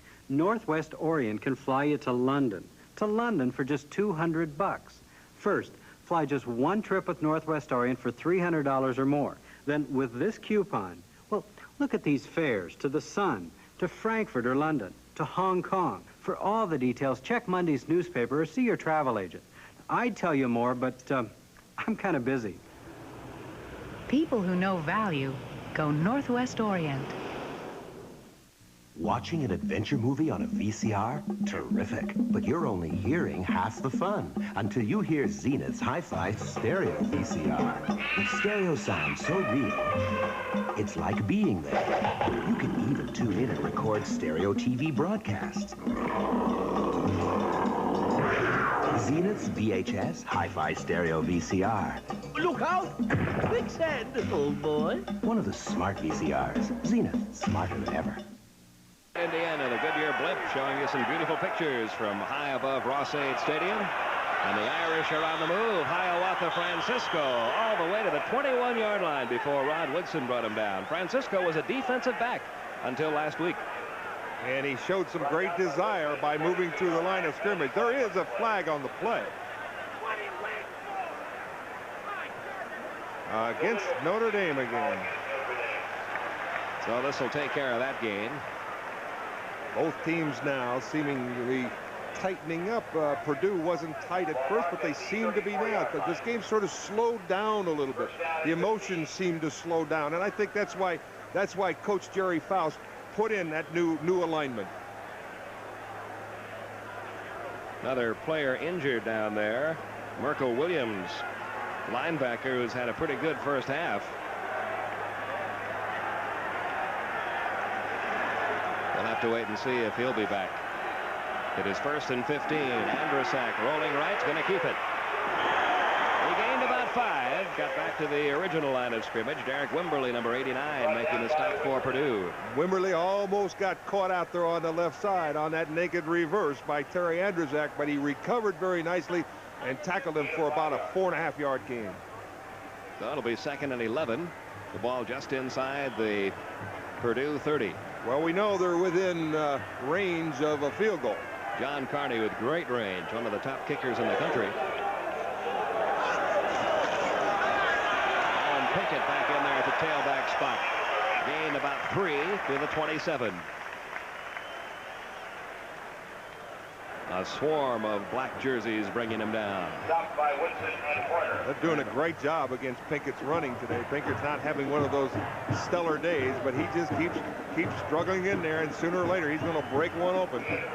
Brad Horner was the first man to hit him on that last carry. Rod Woodson also helped out. A little less than 4 minutes now remaining in the first half. The Irish trying to get on the board, trailing 7-0. Big 3rd down play. 3rd and 7. Andrusak throwing. It is incomplete. All almost intercepted by Rod Woodson. Woodson was there again, and Terry Andrusak seemingly forced it into that zone defense. It was a double coverage, and it's a good play by Rod Woodson, knocking that ball down out here. There he is. He forced it into the defense. Look at that, right into the defense. Woodson was in perfect position. Almost an interception for Purdue. So now John Carney is checked in. This attempt will come from the 34-yard line, a 44-yard attempt. He has never missed from between 40 and 49 yards in his career. He's 11 for 11. There's the kick by Carney. He's missed now. Wide to the right. First time he's ever missed from that distance. I love to watch Leon Burtnett on that sideline with his yellow towel out there. Boy, I'll tell you, he's got his people going. So it is still a 7-0 lead for the Boilermakers.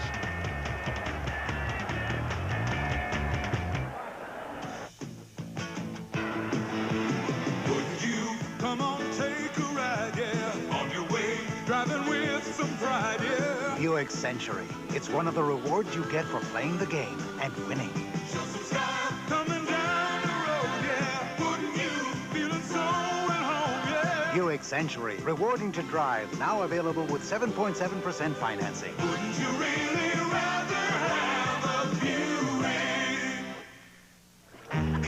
Give me a light. Bud Light. Cold but chilly. If you just ask for a light beer, you never know what you'll get. Give me a light. Bud Light. So if you want the less filling light beer with the first name and taste, don't just ask for a light beer. Give me a light.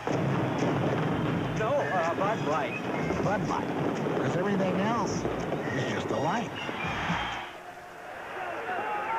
Coming up at halftime, we'll be taking a look back at some of the great quarterbacks that have played here at Purdue. We'll also watch Purdue's All-American band. We'll give you some first-half highlights and talk about last week's Big Ten Players of the Week. The fullback Wallace bowling his way out to the 33-yard line before 7 or 8 Irish tacklers brought him down. Well, Cedric Figueroa and Mike Kovaleski the first to hit him. With 3:33 left here in the first half, I would suspect that Purdue wants to get something going if they can get on this scoreboard. Now they got a break, and Notre Dame didn't get on the scoreboard with that three-pointer. And Carney, of course, you know, is one of the better kickers in the nation. In the meantime, Brett Brunell, who was injured a little while ago, being taken back toward the locker room now with an apparent knee problem. Everett handing this time to Rodney Carter, and Carter looking for running room right. They'll be shy of the first down by a couple of yards. Mike Kovaleski, Steve Lawrence making the stop for the Irish. Remember the last time they had 3rd down and 1, and Jimmy Everett faked it into the line of scrimmage and threw it down the field, and it was dropped on about the 4 or 5 yard line. Would they do it again from this deep? Still might be. You never know. They're on their own 35. 2 minutes, 25 seconds to go in the first half. He's got them lined up in the eye. And this time Wallace will get very close to that first down. Ron Weisenhofer making the stop for Notre Dame. It is a first down.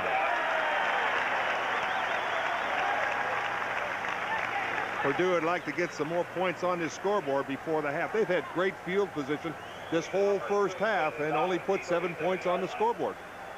2 minutes, 11 seconds, the time remaining in the first half. Fun at the Big Ten games. Wallace and Carter lined up in the eye behind Everett, but he's going to throw this time. And he's got his man at the 43-yard line. Mike Haywood back on the coverage. Nice grab by John Hayes. John Hayes, watch him now against this zone defense. All the Notre Dame defenders are way back. And there's Hayes up on top. Watch him just turn right into the middle of the zone. Perfectly thrown by Jimmy Everett. Great gain, and it's a first down on the 43-yard line for Purdue. He is now 11 for 22, Jimmy Everett. Back to throw again. This one will be thrown out of bounds, intended for Steve Griffin. Marv Spence back in the coverage. Everett didn't like what he saw there and got rid of it. Well, another thing he didn't like Greg Dingens, number 92, laying on top of him. He just came in and creamed Jimmy Everett after he threw the ball, and that's I probably feel that that's the reason why he threw it so high and out of bounds. So with 1:40 to go, it's now second down at the Notre Dame 43.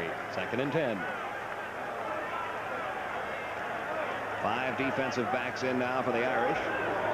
The tight end, Marty Scott, is in motion. Everett looking downfield. Incomplete. Tried to hit his tailback, Rodney Carter, coming out of that backfield. Pat Ballage back there in the coverage. Good rush by that Notre Dame defense again. They're putting a little pressure on him now. Watch this defense come in here. All of them are putting a little bit of pressure on Jimmy Everett, and Jimmy Everett has to throw the ball away. So it's now third down and 10 at the Notre Dame 43. She'd like them to get a score.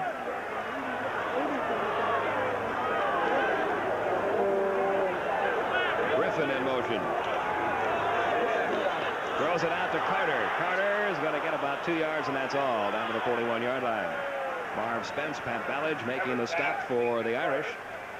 They had a screen pass set up on the left side. It could have been good, but Notre Dame defensively did a great job out there. Got a penalty marker dropped way downfield. Somewhere. Oh, it's way down here. Way down at the 17-yard line. Not him. He doesn't have the. That's not.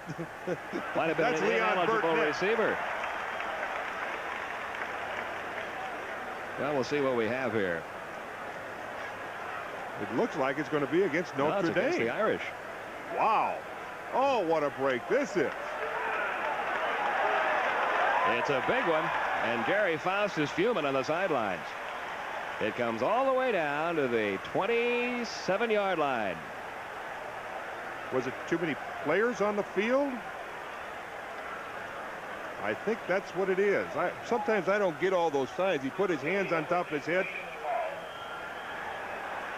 Now the Irish are going to take a timeout. So a big break there for Purdue, who were backed up with third and long. And now the penalty has given them a first down and some new life with just 1:24 remaining in the first half. We'll be right back. This is Turner Network Television. We will return to Big Ten football after these messages on WKBD TV 50 Detroit. It's painful to see a family friend go, one that has gone before its time. Pity you didn't do something while there still was time, like protect it with a Z-Bart Lifetime Protection Package. Z-Bart has lifetime limited warranties on paint protection, fabric protection, sound deadener, and rust protection. After all, what the car maker giveth, sun, salt, and spills, can surely taketh away. Save $100. Call your local Z-Bart dealer today for details. Texaco's new Formula Haviland Supreme challenges the world's most expensive motor oils. Synthetics like these and Haviland both exceed car makers' warranty. And both meet or exceed industry standards for wear, cleanliness, and rust protection. But only Haviland comes without the high price. And now save even more, up to $7 with Haviland's rebate offers. Look for this display at participating Texaco retailers and stores. Texaco's Haviland Supreme. New Formula Haviland, now on sale at these stores. And Everett now is 12 for 25, 153 yards, and both Notre Dame quarterbacks, Steve Berline and Terry Andrusak, are 3 for 9 for 36 yards. Not a very good day for Notre Dame offensively. It's a first down for Purdue after that penalty. Everett throwing to Griffin. He's got him. At the 15-yard line, it'll be another first down for Purdue. Watch this good move by Steve Griffin. He just gets out there, turns on his speed, gets downfield about 10 yards, turns out perfect pass by Jimmy Everett. First down on the 50. Only used about 3 seconds. 1:21 remaining. The Boilermakers trying to get on the board for the second time this afternoon. They've scored on their first possession. There's been no scoring in the game since. Giving to Rodney Carter. Carter almost tripped over his own man. That slowed him up a little bit, and he's going to be swarmed by white-shirted Irish. Well, they tried to fool the Irishman out there, and there was no fooling them on that run. Yeah, he's gonna hand it off to the fullback here. And it looks like he had a hole to the inside, but he chose to move to the outside, and there was good penetration by that defender there, by that Notre Dame defender, and the rest of them came and did the job. Tony Furjanic, Steve Lawrence, the first two men in for Notre Dame. Rodney Carter taken down for a little bit of a loss, 2 or 3 yards. Carter bounced off his own man there, Vince Panfill, the quick guard. That slowed him down a little bit. Well, that's because the defender made such great penetration. He takes everything back into it. And Rodney Carter looked like if he would have taken that inside move, he may have been able to pick up some. Of course, we're up here talking about it. It's a lot easier to talk from it up here than it is when you're on the field. He lost about 2 yards. 1:07 remaining now in the first half. Plenty of time. Ball on the 18-yard line. When we say plenty of time, we notice that that last pass over to Steve Griffin only took 3 seconds. One of the strengths of this Purdue ball club is their 2-minute offense. They get the ball with less than 2 minutes. You get a guy like Everett throwing it.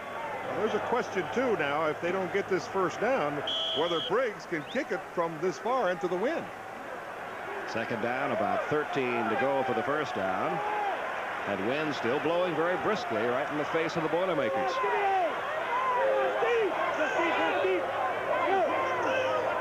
Griffin's in motion.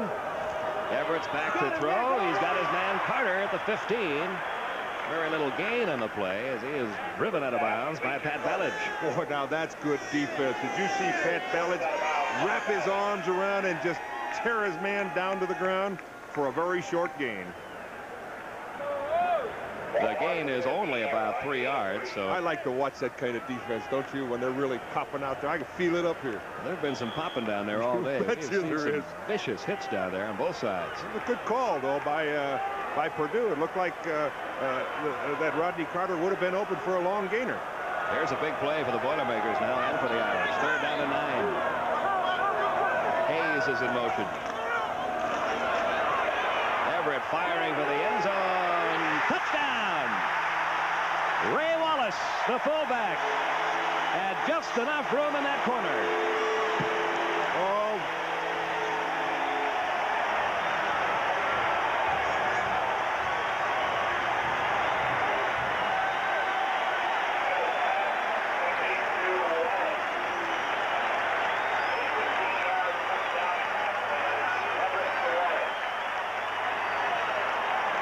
Wallace shaken up on the play.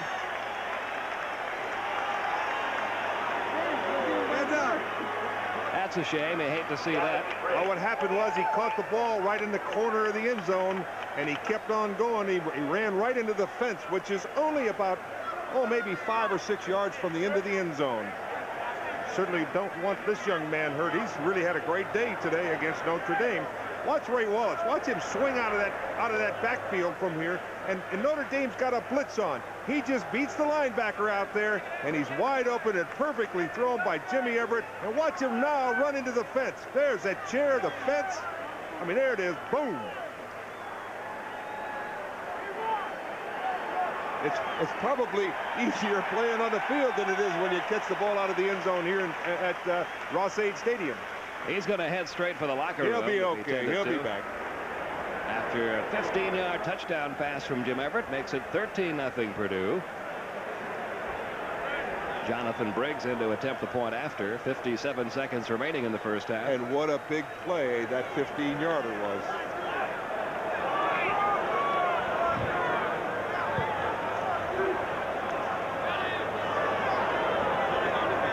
Whoops.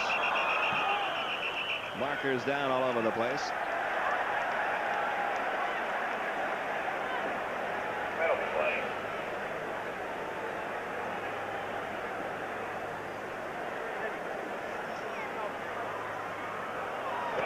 Call goes against the Boilermakers, so they'll back it up.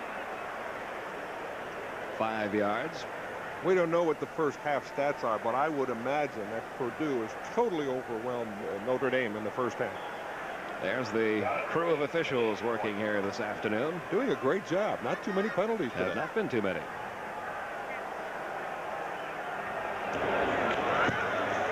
The kick by Briggs is good. So the penalty didn't hurt. And Purdue has a 14-0 lead with just seconds remaining, 57 of them in the first half. So what Purdue has done is scored the first time they had the ball, and on what is probably their last possession of the first half to establish a 2-touchdown lead. How profound. They didn't do a great deal in the middle, but they had a chance to do some damage in the middle of it, because one pass was dropped on about the 2-yard line. They did miss a field goal. And all the chances of scoring here in the first half, the score could have been Purdue 24, Notre Dame 3, because Purdue's defense has just stymied this Notre Dame offense. And Jerry Faust is just trying everything he can do to put a little bit of emotion, a little bit of talent, and try and get the ball up the field and get something moving. He's putting in more people than a defensive team has on their team. Here's a number of plays: 11, 73 yards, 2 minutes and 38 seconds. Hiawatha Francisco, Tim Brown, Alvin Miller back awaiting the kick from Jonathan Briggs. Only 57 seconds left. The Irish would like to get something on the board before the first half ends.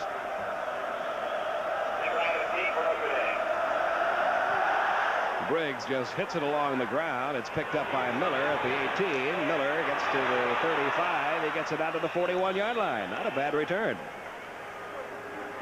Plenty of time to get down the field. We watched yesterday the 2-minute drill, and you can get it down in the next 30 seconds. At least get it to a position where they can get some points on the scoreboard.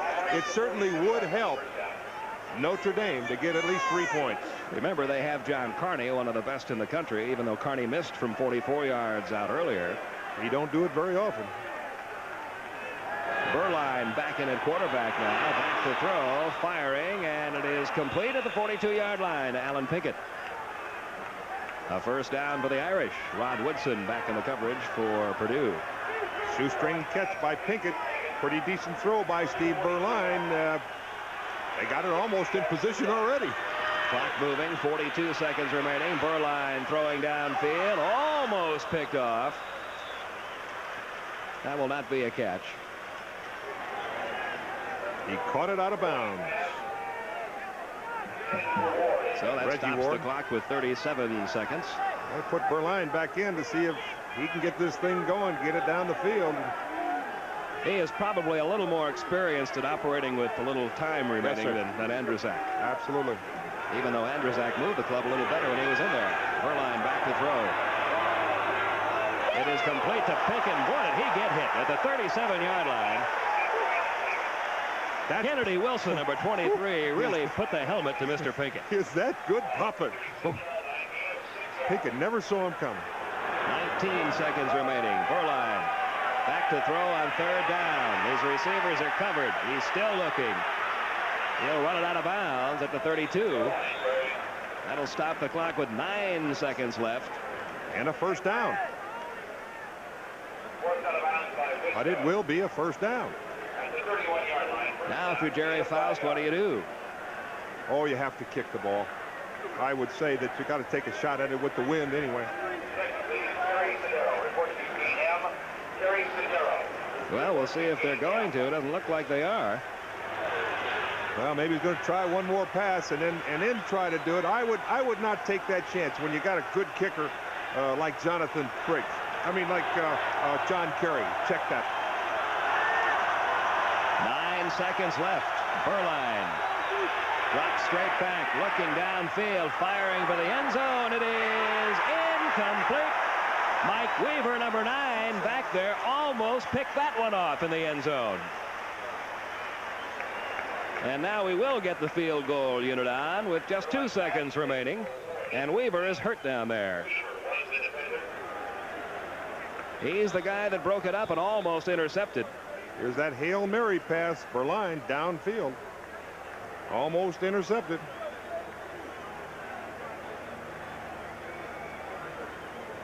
Had it in his hands for a little while, but he dropped it. Now Notre Dame will get a shot at a field goal attempt. Mike Weaver making a good play down there in that Purdue end zone. He was shaken up, but he's okay. Might have had the wind knocked out of him.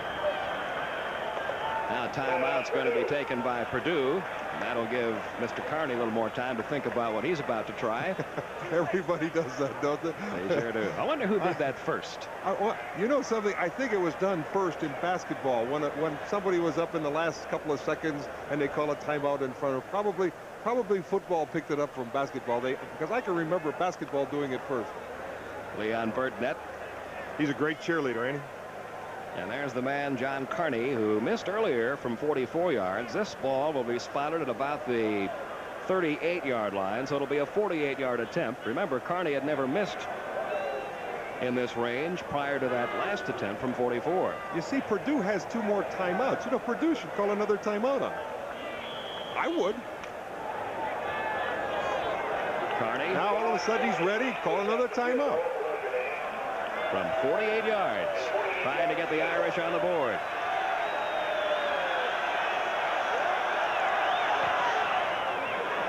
It's on its way, and it is good.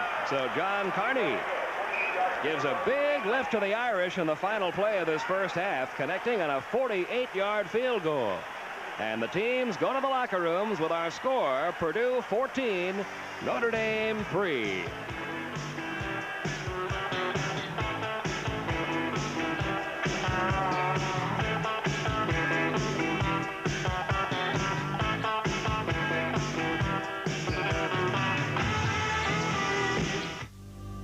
The essence of bobsledding. The new sled feels like gliding on silk. The essence of shaving. This is new Atra Plus, an incredible advance in Gillette shaving smoothness.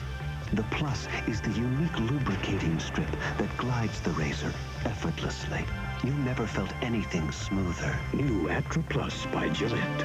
The essence of shaving.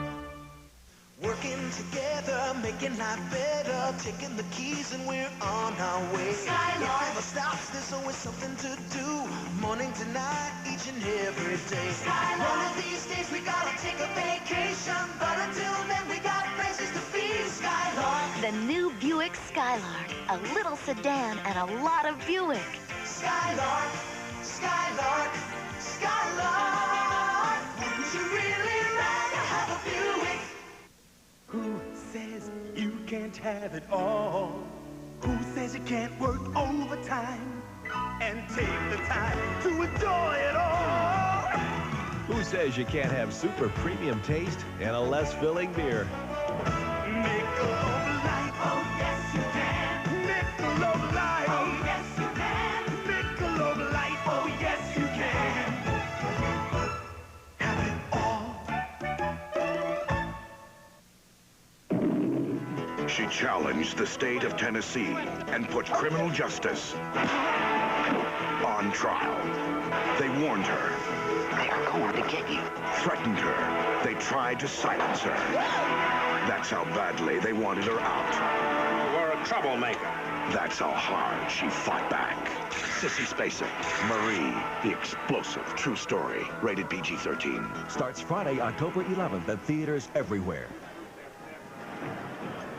We are back at Ross-Ade Stadium in West Lafayette, Indiana. There's your halftime score. The Boilermakers of Purdue scoring on their first possession and their last possession of the first half. Carter went over from the 1-yard line. Wallace got a 15-yard touchdown pass from Everett.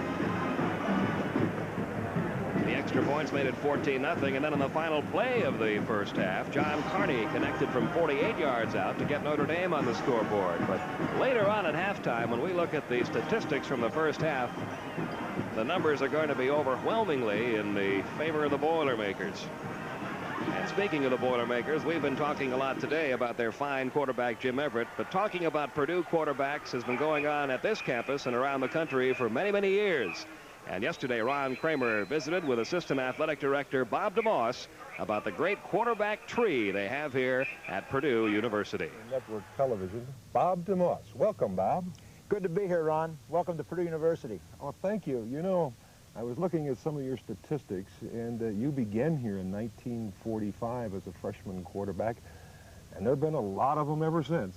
Well, we've been very, very fortunate, and maybe I didn't start the quarterback tree or tradition or whatever you're going to say about it, but Cecil Isbell sure, gets a lot of credit for this, Ron. It seems like you had a tree sitting out here on Purdue University, and every year they'd go out there and they'd pick a new quarterback, starting with Bob DeMoss. Well, I was very fortunate. I didn't see myself as a quarterback. I was a single-wing tailback in high school, and not a very good one at that, but I was in the right place at the right time. You were the quarterback coach, you were the head coach, now you're the assistant athletic director. You've seen them all, starting with Dale Samuels. Yes, Dale was a very fine competitor. Came out of Chicago Lindblom High School. We went to T formation and went to the rollout pass with him. We started the rollout pass with him. Then Lenny Dawson came along. He was a finished product coming out of Alliance High School. His high school coach, Mel Knowlton, did a terrific job with him. Lenny was a natural athlete, a natural quarterback. One of the great ones, Bob Greasy. Bob Greasy out of Evansville came in. We really recruited him for a defensive back. Bob had trouble throwing the football. This is, again, where Cecil Isbell comes into the picture. He found a flaw in his throwing motion. We got that straightened out between his freshman and sophomore year. The rest is history. Boy, it was great history, too, yes, for Purdue. I'll guarantee you that. How about Mike Phipps? Mike Phipps was a big, strong guy out of Columbus, Indiana. A rollout type of guy, could run the football. The only guy in the country to ever beat Notre Dame 3 years in a row. He was a natural. He was a great leader. Came in with a good ball club. Then he carried a ball club his junior and senior year. Great, great talent. An old pal of mine from Detroit that I tried to recruit when we tried to get him at Michigan, Gary Danielson. Gary Danielson out of Detroit was a fine quarterback. He was the sophomore quarterback my first year. Gary just got things unraveled in his junior year when he got an injury against Minnesota, and we decided to go to the wishbone. Maybe hurt Gary a little bit his senior year, but we thought it was better for the ball club, and Gary did a great job for us. One game he ran for 213 yards against Washington in 1/2. He also married your athletic director's daughter, didn't he? Yes, he did. How about Mark Herman? Mark Herman is, to me, was a lot like Dawson. Jim Young did a great job with the Indianapolis product. He did a super job for us. Mark had a natural touch on the ball, and they used him very, very well. Scott Campbell. Competitor. He bided his time behind Mark Herman, came with our ball club and did a good job for Purdue, and is doing a good job for Pittsburgh right now. Brings us right up to date with Jimmy Everett. Jimmy Everett from Albuquerque, New Mexico. I'll tell you, Jim earned his way. He was not a polished quarterback coming in here. He worked hard. He did everything that was asked of him. He made himself a very good quarterback, and he has one more year to go, and hopefully that Jim will be injury-free, and I know he'll do everything he can do to make Purdue a good football team. We've put 40 years of quarterbacks together. Bobby, what's in the future plans for Purdue University? Well, we have a young man named Downing and Huber who are biding their time behind Everett. Maybe they'll turn out the same way, but only time will tell. You can't predict these things, Ron. I could never predict them before. I hope you can keep plucking them off the tree down here. Thank you very kindly, Bob. My pleasure, Ron. Ron Kramer and Bob DeMoss, and we've enjoyed our visit here at Purdue University, and we've got an exciting second half of football still to go, with Purdue right now leading it by a score of 14-3. Down on the field, the All-American Marching Band of Purdue University is putting on a halftime show, and we'll be taking a look at that just a little bit later at halftime. Purdue with an 11-point lead after the first half of play in this 57th renewal of these two schools meeting on the football field. From the Goodyear blimp, you look at the campus of Purdue University, located in West Lafayette, Indiana. One of the great schools of the Big Ten Conference. And they are playing a great school, Notre Dame, which is located not too far away from here. And fans from both sides are here in this sellout crowd at Ross-Ade Stadium. We'll be back to look at the All-American Marching Band from Purdue University right after this. Give me a challenge, 'cause I'm on a roll. Give me savvy, give me cool. Give me savvy, give me cool. Give me a car that breaks all the rules. Somerset, come on, set me free, yeah. Somerset, give me the look, give me the feel, give me the magic, give me the wheel. Somerset, oh, wouldn't you rather have a Somerset? Oh, wouldn't you really? Wouldn't you really rather have a Buick? Who says you can't have it all? Who says you can't be buttoned up? and down to earth underneath it all. Who says you can't have super premium taste and a less filling beer? Michelob Light. Oh, yes, you can. Michelob Light. Oh, yes, you can. Michelob Light. Oh, yes, you can. Have it all. We are back at halftime where the Boilermakers of Purdue lead Notre Dame 14-3. And down in the field right now, the All-American Marching Band from Purdue University under the direction of William C. Moffitt. Let's go down and give a listen.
For proud Americans everywhere, this is Americana, the stars and stripes forever.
The All-American Marching Band from Purdue University at Ross-Ade Stadium at halftime, where it's 14-3. The Boilermakers leading the Irish.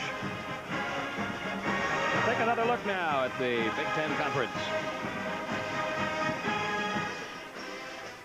The Big Ten Conference was founded in 1896 with the intent of combining a strong commitment to higher education with its success on the playing field.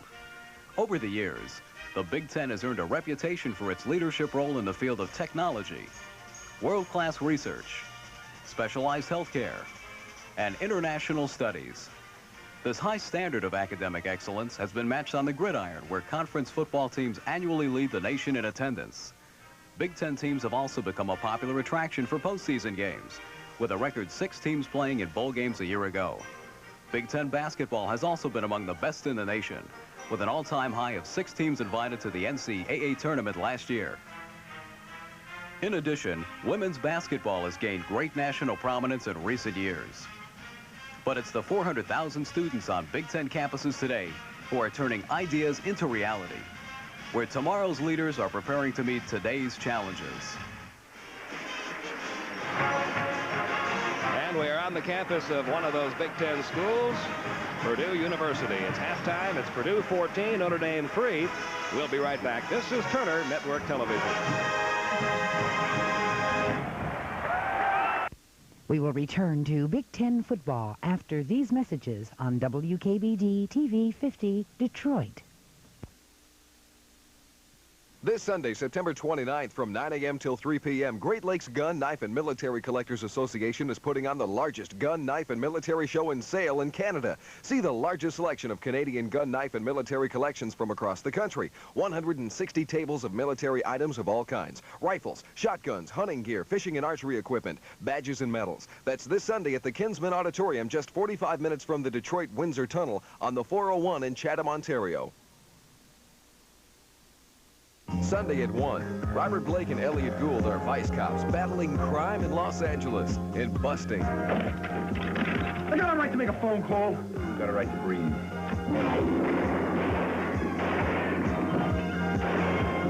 Then at 3, Robert Mitchum gets captured by the game in the Night of the Hunter. But you haven't heard the last of Harry Powell yet.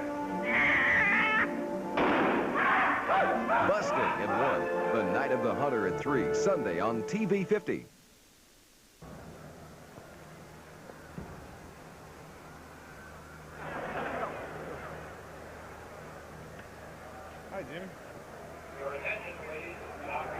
Now let's take a closer look at the campuses of Notre Dame and Purdue. You can see the Golden Dome atop Notre Dame's main building from miles around the university. The building and its gilded dome and statue of the Blessed Virgin comprise one of the most familiar campus landmarks in America. The main building stands because of the determination of Notre Dame's founder, Father Edward Sorin, to rebuild his young university after a disastrous fire in 1879. Its exterior architecture is such a mixture of styles, it's best described simply as modern Sorin. In its day, the building boasted gas lighting, steam heat, and indoor plumbing. Inside, we see the famous Columbus murals of papal artist Luigi Gregori, one of which became a commemorative American stamp. And there are artifacts of the past, when the building was the whole university, when students slept, ate, studied, and went to classes here. Today's Notre Dame sprawls over more than 1,000 acres. But everyone knows where it began. Purdue University has become a national leader in the relatively new field of biotechnology. For example, biology professor Stan Gelvin is studying a bacterium that naturally transfers some of its genetic material into the cells of plants, sort of Mother Nature's genetic engineer. Gelvin is seeking to adapt the services of this unique bacterium so it will alter the genetic composition of certain crops and improve them. Gelvin says this method for transferring genetic material holds a lot of promise for creating better plants, plants that can more easily tolerate drought, salt, disease, and insects. Meanwhile, botany professor Tom Hodges is looking for a way to make a single cell grow into a mature corn plant. This is an important step that's needed to engineer better crops. Efforts by man to improve crops date back thousands of years. But while those early farmers sought to exploit evolutionary changes, Purdue scientists are finding ways to guide evolution.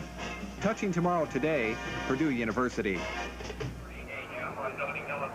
Pete Van Weer and Ron Kramer back with you at Ross-Ade Stadium in West Lafayette, Indiana, where Purdue leads Notre Dame 14-3. And Ron, we're going to be taking a look at some first half highlights here. The Purdue Boilermakers really dominating things statistically, but Notre Dame, a big lift by getting that field goal right at the end of the half. It sure did. Put them right into the game again, 14-3. They're only losing by 11 points now, and they could have gone down by more if Purdue would have caught a pass on about the 5-yard line wide open. But Notre Dame is still into this game, and I feel as though they're going to be coming out second half for really a tough second half. Let's take a look at the scoring plays for the Purdue Boilermakers. Their first possession, they drove down the field, gave it to Rodney Carter from about a half-yard out. Well, the guy who got it down there was Jim Everett. He got it to the 1-inch line, as you mentioned in our broadcast, and Rodney Carter got it in for the 6 points. And then on their final possession of the first half, from the 15-yard line, Everett finds Wallace open in the upper corner of the end zone. Well, Wallace makes his great catch out there, and Notre Dame has a blitz on, and when he catches it in the corner, he sort of slips and he sort of hobbles off the field, and he went into the right here. See that slip right there? I think that's the cause of the injury to his left leg, not hitting into the fence.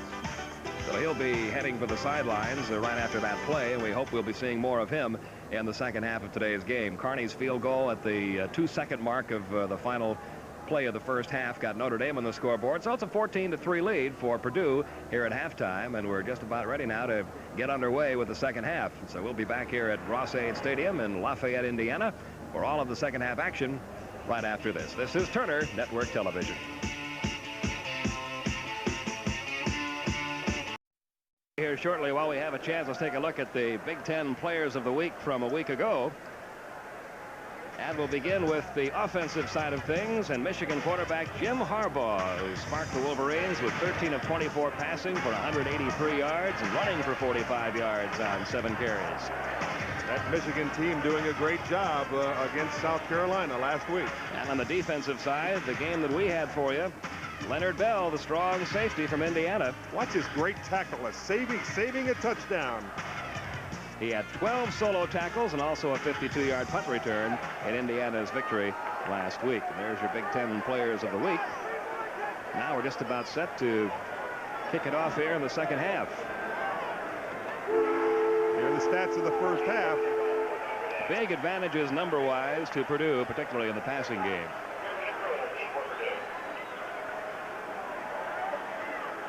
Now, Purdue's just got to hold this Notre Dame team down. If they do the same thing they did in the first half against Notre Dame and hold them to 123 yards, 113 yards, I'm sure they're going to win the football game. Notre Dame's got to get it started, you know. The Irish kicking off. Carney's boot is going to clear the end zone. You think he hasn't got a strong leg? Look where that ball landed. That ball landed 15 yards beyond the end zone. Sure did. Now Notre Dame's got to get the ball back very quickly here in the second half and get some points on the scoreboard. They do have the advantage here in the second half, starting with the wind at their back. And we noticed that it was a great advantage for Purdue in the first half. Another Purdue injury. Fred Strickland, the linebacker, is down on that kickoff. A lot of people being hurt for Purdue. Surprisingly, they're playing so intense that I wouldn't think that there would be too many injuries. Strickland being tended to down on the field. We'll have to look and see when the offensive unit gets out on the field whether Ray Wallace is back or not. You look at the first half possessions of Purdue, you see they scored the first time they had the ball, the last time they had the ball. And as you mentioned, Ron, there were a couple of other scoring opportunities there for the Boilermakers. Sure was.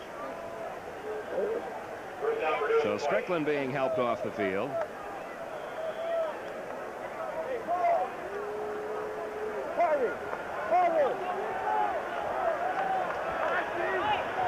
And we're set to go now. First down. Wallace is back in there along with Rodney Carter. They're lined up behind Jim Everett. And it's Wallace carrying and gaining about 2 yards, running into the middle of that line. That'll be second down and 8. Coming out in the second half, just feeling out this Notre Dame defense, see if they have the intensity that they did when they left this football field. Purdue doesn't want to make any mistakes early here in the third quarter. They want to hang on to the ball and ball possession. It's been interesting to watch the different ways the Boilermakers have tried to move the ball today. They came out throwing early. They went to the running game midway through the first half. They've run on the first play here at second down and 8. Didn't take them long to throw. Everett back, and he's down. Dropped back on the 17-yard line. Wally Klein, all 6'9", 274 pounds of him from Midland, Texas, got in there. He just came and he just overpowered the offensive player on the right-hand side here, and there's Jim Everett standing back there to throw the ball. It's the blind side, and down he goes for a loss. 3rd down and 13. Boilermakers ball on the 17-yard line. 6 defensive backs are in there now for Notre Dame on this 3rd and long for Purdue. From the shotgun, Everett barks out the call. Has some time back there. His pass is caught up at the 36-yard line by number 36, Mark Jackson. Marv Spence making the stop for Notre Dame. It's a 1st down for the Boilermakers. Again, Notre Dame comes with 5 people. Look at the blitz, and there they come. The blitz is on, and he just spots his receiver out there. It's a man-to-man. Good pass pattern, good catch, 1st down. Great throw by Jim Everett. So in the opening minutes of the 3rd quarter, Boilermakers trying to mount another drive here. They have it on their own 36-yard line. 1st down from the shotgun again. Everett handing to Wallace. Wallace will gain about a yard. That's all. Eric Dorsey, number 71 from McLean, Virginia, brought him down for Notre Dame. Now you still have to run the ball every once in a while to keep that defense honest, and I think that's all that Purdue is doing, because they are predominantly a throwing team. They are not throwing as much as Jerry Faust thought they would. No, I don't. You know, the funny thing is, Notre Dame didn't gain any yards, but they had the ball almost as long in the 1st half as Purdue did. It was an equal amount of time. 16 out of 29 for Jim Everett. Over 200 yards already. The tight end Marty Scott was in motion. Everett back to throw. He's got his man out of the backfield. Rodney Carter all the way up to midfield. Another 1st down. A flag is down. Mike Haywood and Troy Wilson making the stop right at midfield. They've been looking for that play all day. They started out with that play, the first play of the game. It was covered very well by Notre Dame. This time, Rodney Carter just slipped out of the backfield. Jim Everett saw him, picked up the 1st down, and I think there's going to be a penalty, a face mask penalty against Notre Dame. That is unintentional. Face mask penalty. Moves the ball to the 45-yard line, where it'll be 1st down at the Notre Dame 45. Griffin comes out wide to the right side. John Hayes is wide left. The running backs are Wallace and Carter behind Jim Everett. Everett gives to Carter. The tailback will gain about 3 yards before he's stopped. Tony Perjanik, Eric Dorsey making the tackle for Notre Dame. Wally Klein checks back into that defensive line for Notre Dame. Well, Purdue's fallen into a pattern here in the 2nd half. They've run 1st down just about every time for the last 3 times, and the 2nd time they come up and they throw the ball. Steve Griffin coming wide right. Mark Jackson is wide left. They line up in the shotgun on 2nd and 7. Everett looking downfield, has Rodney Carter again out of that backfield. He'll be short of the 1st down this time, stopped at the 39-yard line. What they like to do is get Notre Dame in that defense with the linebackers moving back deeper, the halfbacks, defensive safety moving back. Drop it off to Rodney Carter and let him run with it. He can really run with the ball, and a good pass receiver. They have 2 fine receivers out of that backfield. Carter can catch the ball, and so can Wallace. Yeah, Wallace made the touchdown just before the 1st half ended. 5 yards. It is 3rd down. A long 2 yards to go for the 1st down. 2 tight ends in there now for the Boilermakers. Jackson wide right. Everett back looking. Throwing and completing it to Wallace at the 25. Still fights his way to the 22-yard line. He showed you some strength there. Troy Wilson was the man he was pushing. After making the catch, he drove Wilson another 3 yards before going out. We said Wallace would be back, and he's back showing his stuff. Good catch out there on that sideline pattern to Ray Wallace. He was sort of slanted out. Notre Dame was coming with the blitz. Again, Jim Everett picked it up and completed the pass to the sideline for the 1st down. A big 1st down, too, because now they have him in field goal position. At the 22-yard line.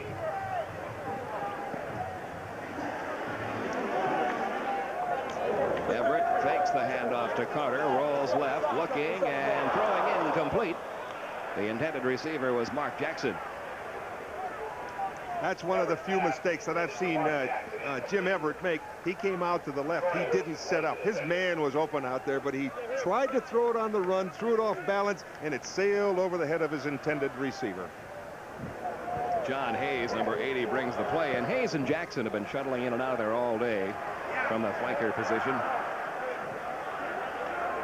Bringing plays in from the sideline.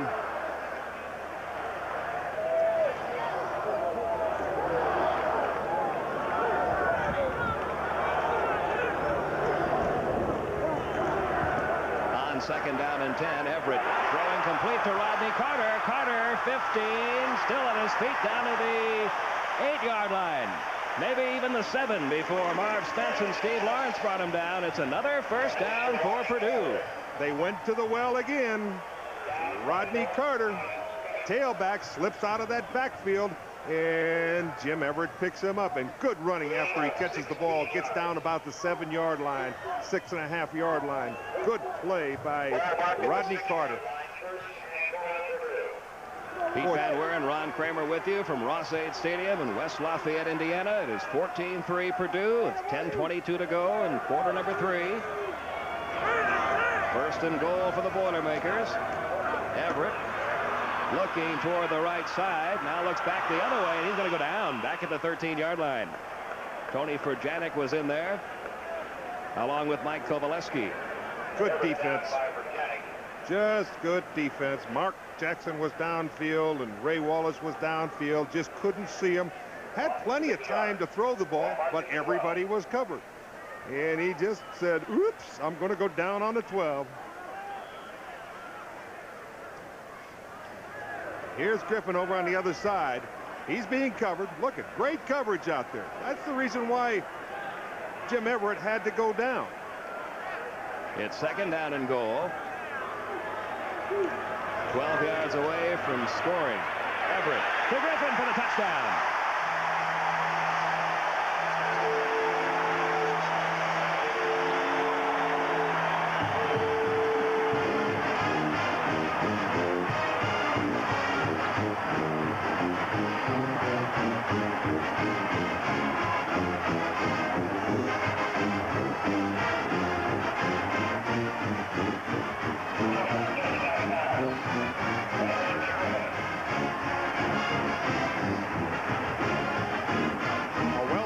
Drink. Jonathan Briggs on to try the extra point.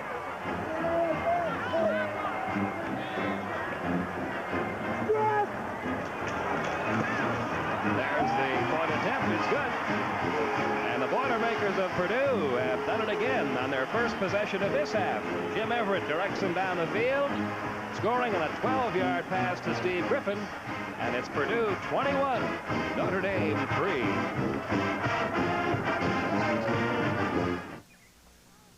A while back, a friend of mine talked me into trying his brand of smokeless tobacco, Kodiak. And I'm glad he did, because Kodiak's mighty good. It's moist and fresh with a big old wintergreen flavor and a special cut that packs just right. Now I hope I've convinced you to try some Kodiak, but if not, maybe my friend can. Pretty convincing, ain't he? Good boy. Most jobs promise you the world. The Navy delivers. Outstanding. Get a close-up, man.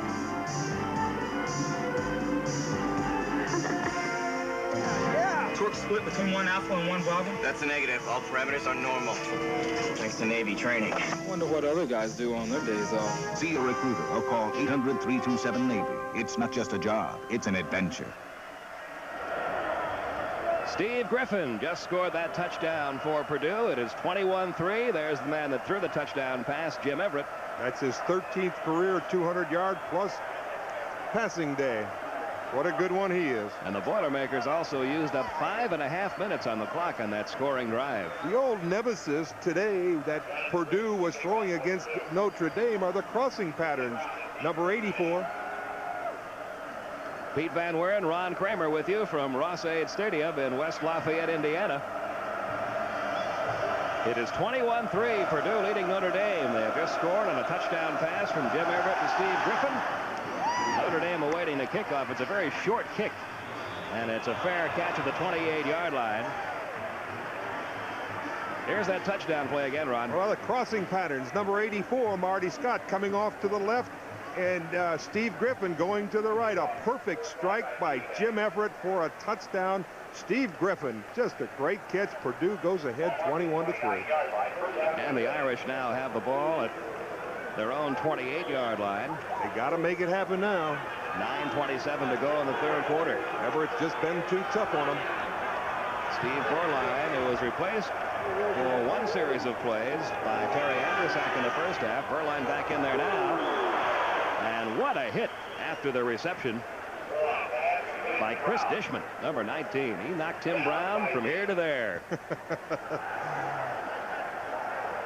Timmy Brown making a great catch out there on the right sideline. Though it was a pretty good throw by Steve Borline, picking up 7 or 8 yards. They don't count Notre Dame out. It's a good football team. 2nd down and 2. Pinkett. I don't think he got the first down. It's going to be close. He got to about the 35. Don Baldwin, number 98, making the stop for Purdue. Well, that Purdue defense all day long making a lot of penetration. Look at the penetration right there. You see that Don Baldwin's all the way in the backfield before Pinkett could get started. And that's why Pinkett's having such a miserable day today trying to run the ball against that Purdue defense. As they spot the ball, it was a loss of about a half yard. So it's 3rd and a long 2 now for the Irish. Stams and Pinkett are the running back, and Stams moved. The fullback, Frank Stams, jumped the gun.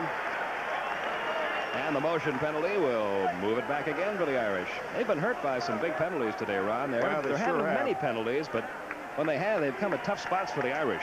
It's been awfully bad for the Fighting Irish, and that was a big one because it was 3rd down and 3, and it's going to be now 3rd down. They put a different situation altogether in front of them. Now it looks like they're going to have to pass the ball with a 3rd down and 8.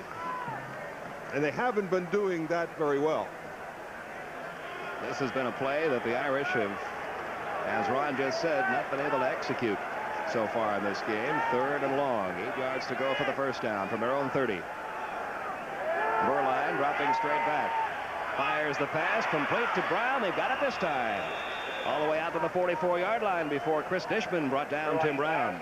Well, that was a good move by Timmy Brown. He was in motion coming to the inside, started to the inside on a slant in, and turned around and slanted out. It was a good throw by Steve Borline, and he was open. Could have broke it for a big gainer, but a good play defensively by Chris Dishman out there on the sideline. Tim Brown shaken up a little bit on that play. He limped off the field. And on first down, Borline in some heavy traffic there. Runs away from it. Still looking downfield. Now gets rid of it. Incomplete. The intended receiver, Reggie Ward, number 83, out of Long Beach, California. Steve Borline paid for it, too, I'll tell you. Tony Visco put him to the ground after the throw. Once you start running around there, the quarterback is fair game, they call him. Purdue with a 21-3 lead. The Boilermakers going for their 2nd win of the season. Conference play begins in the Big Ten next week. Notre Dame is also going for their 2nd win of the season. But right now they trail by 18 at 2nd down and 10. Borline with a straight drop. The pass is complete to Pinkett for a gain of about 4 yards. A lot of pressure by that Purdue defense. They came a-blitzing. Rod Woodson making the stop for knocking him out of bounds. Some other scores. You ought to be happy with that one, Rod. Michigan halftime, 10-0 over Maryland. I am very happy with it. Western Michigan, Michigan State in the 2nd period, no score. Spartans getting a little trouble there by Western Michigan. Navy leading Virginia 17-10. Virginia rated number 17. We saw them last week. Navy. Well, we know one thing. Navy can score some points. Yes, they can. They got a great player, too. From McKellen. 3rd down, 6 yards to go for the first down. Borline back to throw. Looking, can't find an open man. Down he goes. Number 75, Eric Anderson got him. And the Boilermakers have been doing this run all day long. Well, what's happening in the defense now, the Purdue Boilermakers back there making some great coverage. Watch the coverage down here. Berline can't find anybody open out there. The linebackers are dropping in good position. The defensive halfbacks and safeties are really covering well, and there's nobody to throw to. Good rush by the Purdue defense. Here's the kick. By Sorensen. Griffin back at the 12-yard line. Has it. Gets across the 15. Gets to the 20, and he's swarmed under right at the 20-yard line. And with 6 minutes and 14 seconds remaining in quarter number 3, Purdue has the ball back. Trying to build a 21-3 lead. Well, Purdue really came out to play today. They have really dominated this football game from its inception. 21-3, Purdue leads it. We'll be right back. This is Turner Network Television.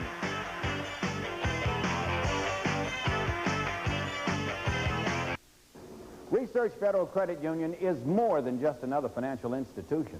Just listen to why these people chose Research Federal Credit Union. I chose Research Federal because it is a total banking institution. I like Research Federal because it's fast, efficient, and convenient. Their automatic teller machines make banking simple. The employees are very helpful and friendly. Our commitment to serve our members remains strong. Join the Research Federal Credit Union family today and put your money to work. Any people who love pizza hate the crust. Oh, my! That's why Hungry Howie's introduces flavored pizza crusts. Delicious sesame, garlic, rye, butter, and poppy seed flavors. Hungry Howie's. 2 pizzas for 1 low price. Now 5 new flavors free. You'll be tempted to start where you used to leave off. Now get 1 large pizza for $2.99 with coupon. Check your mailbox and Detroit News TV guide. You've been seeing all day coming from the Goodyear Blimp America from Houston, Texas. The pilot captain Don McDuff from Anson, Texas. Ben Butin from our TNT sports department up there with the camera. This is the 60th consecutive year the Goodyear Blimps have appeared at the nation's top sporting events, and this is certainly one of them. Look at the difference in yardage, Ron. Notre Dame better get it going pretty soon. Otherwise, this could be a runaway for the Boilermakers. On their last possession, Purdue consumed over 5 minutes of the game. Make it happen. They lead it 21-3. Everett back to throw on first down this time. Can't find an open man. He'll keep it and get to the 27-yard line. Pat Ballage, number 40, in on the stop, along with number 49, Mike Kovaleski for the Irish. Jimmy Everett's not the fastest guy in the world, but he's got a lot of courage. He sticks it in. He's a big kid. Well, I spent a lot of time with him yesterday, and I really like him. He's a nice young man. Nice young man. Very good student. I'd like to be his agent next year, too.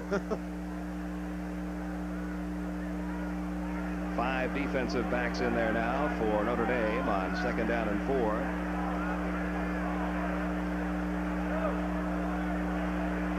Purdue from the shotgun.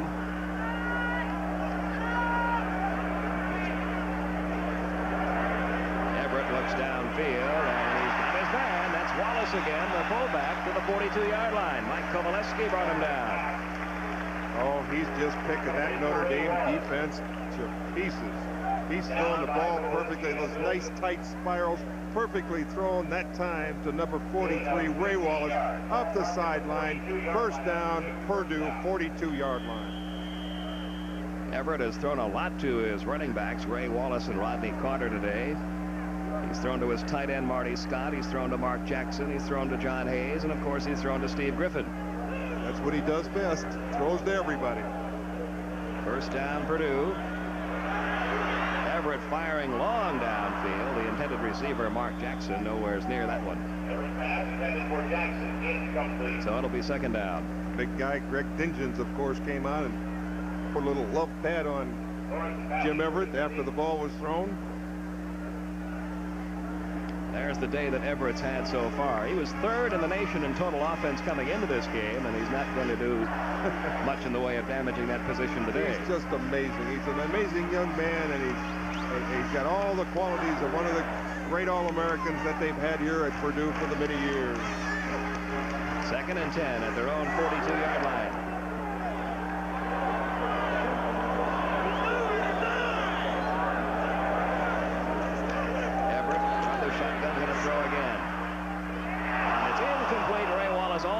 Got to the ball. Tony Perjanik back there in the coverage for the Irish. You saw that, didn't you? Perjanik did a great job of covering number 43, Ray Wallace, that time. What happened was Jimmy Everett just tried to float it over the top of Perjanik's head so that Ray Wallace could run under it, and he almost did. If that would have occurred, he was going up that sideline, nobody around him. So now 3rd down and 10. Leon Burknett looking on from the Purdue sideline. Give me more points, kids. Tries to guide his team to a 2nd victory after that disappointing 1-point loss in the season opener to Pittsburgh. 3rd and 10. The pass is caught by Steve Griffin. 1st down at the 40, or is it? No, it's incomplete. He had it and lost it. It's good defense. That was a similar play to the touchdown play that they threw just a little while ago. He was open for a moment. Watch the hit that he gets from Troy Wilson here. You watch it. I'm going to turn away from that one. Oh! He had it and lost it, and so now the Boilermakers have to kick Ernie Schrumeyer. That's what those defenders are taught to do, to hit people. Watch him hit him here. That'll dislodge the ball. Here's the boot by Schrumeyer. Headed toward the 28-yard line, and it'll be about a 3-yard gain for Troy Wilson. Penalty markers are down. Probably against Notre Dame again, putting them in an even deeper hole. They just can't get it going today. Notre Dame with that vaunted running attack. And Pinkett, who is usually just busting through everybody's line in the country, today just having a horrible day against the Purdue defenders. So it would have been pretty good field position for them. They would have had the ball at about the 32-yard line. And this will back it up all the way back to the 17-yard line. So the Irish will have their backs to the wall again here with 4:40 to go in the 3rd quarter. A clip against Notre Dame. Big play has to happen now. So the Irish, whose only points today, 3 points on that field goal from John Carney, the last play of the 1st half. They'll be putting it in play at their own 17 with 4:40 remaining in the 3rd quarter.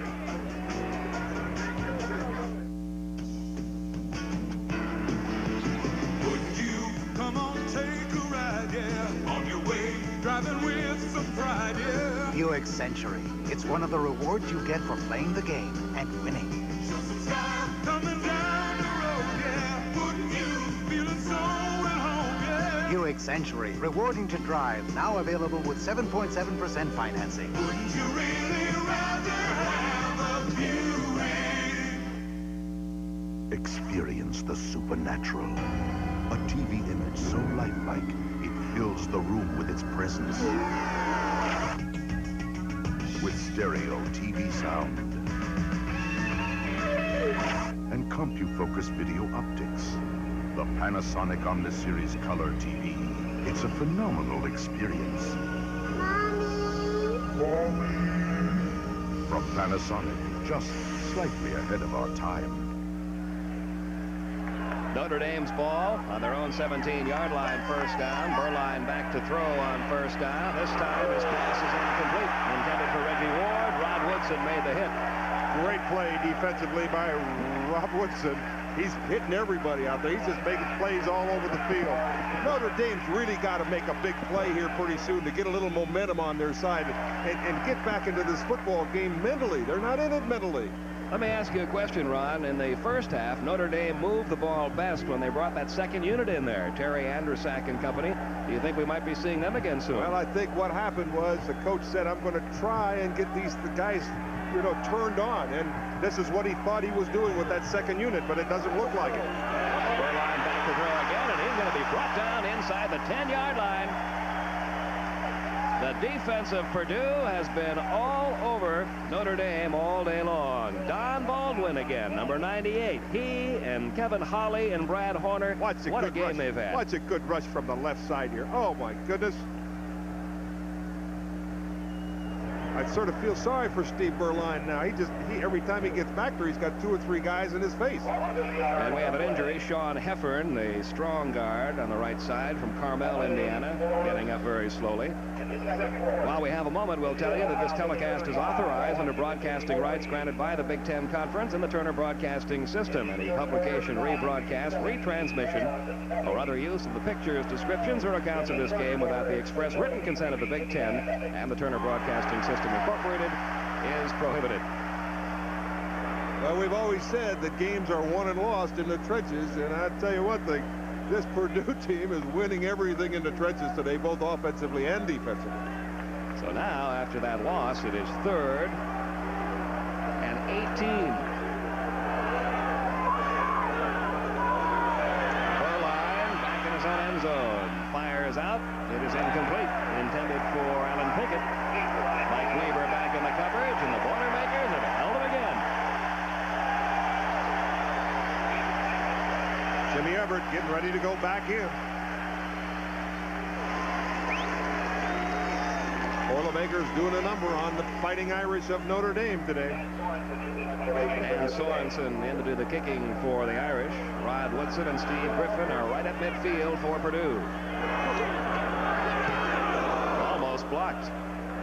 Good kick all the way back to the 39-yard line, where it's taken by Steve Griffin. Looking for running room. He won't find much. He'll get out to about the 43. That was a long kick. A long kick, but Purdue still has good field position. Even though it was a long kick, Purdue had them deep in their own territory, and Everett's coming in with his gang. 54-yard punt that time by Sorensen, about a 4-yard return. We'll be right back. This is Turner Network Television.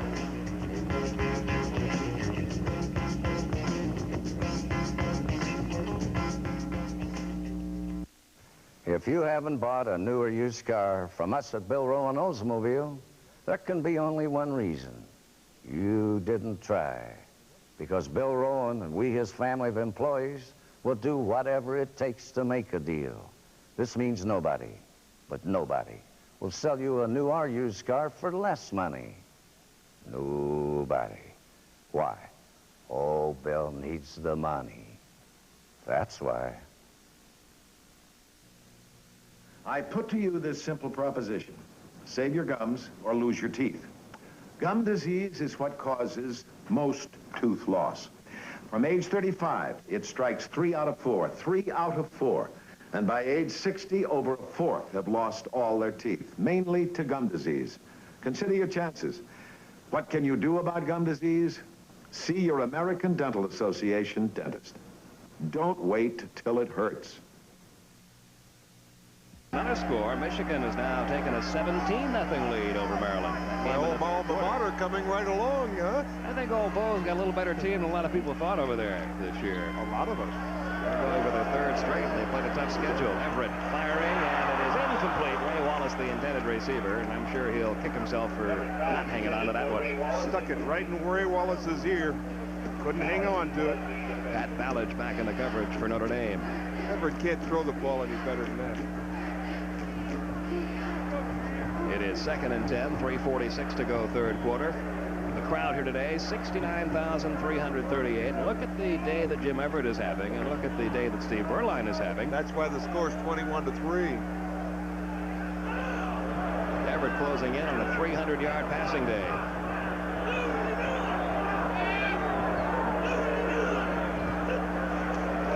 From the shotgun, Everett running out of some trouble.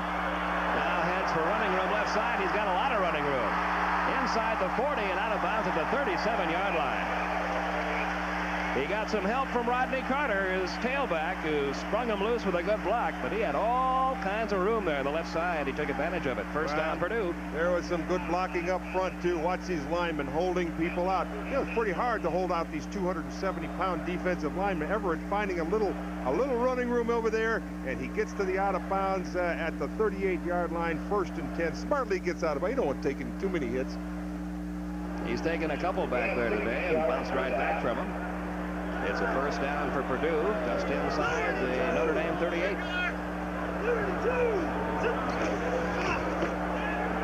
Everett with a straight drop. Firing and completing it inside the 25-yard line. There's a penalty marker down, though, back near the line of scrimmage. It'll probably be a holding against Purdue. But I'll tell you, when he went back to throw, he had such a great setup. Jimmy Everett did. He had such a great setup back there. He could throw that fastball right out to that sideline. He's amazing. Watch how he sets up here, and he just really whizzes it. Look at how hard he throws that ball. Great camera work there. You could really see. You could really see the velocity that Everett throws that ball with. However, back here live, everybody backing up because of a penalty against the Boilermakers. One of the few against Purdue today. Purdue hasn't been hurt too much by penalties. It'll be first down and 20. Ball is moved back to the 47-yard line. 3.5 minutes to go in the third quarter. There you see Notre Dame's been hurt more than Purdue has today by the yellow flags.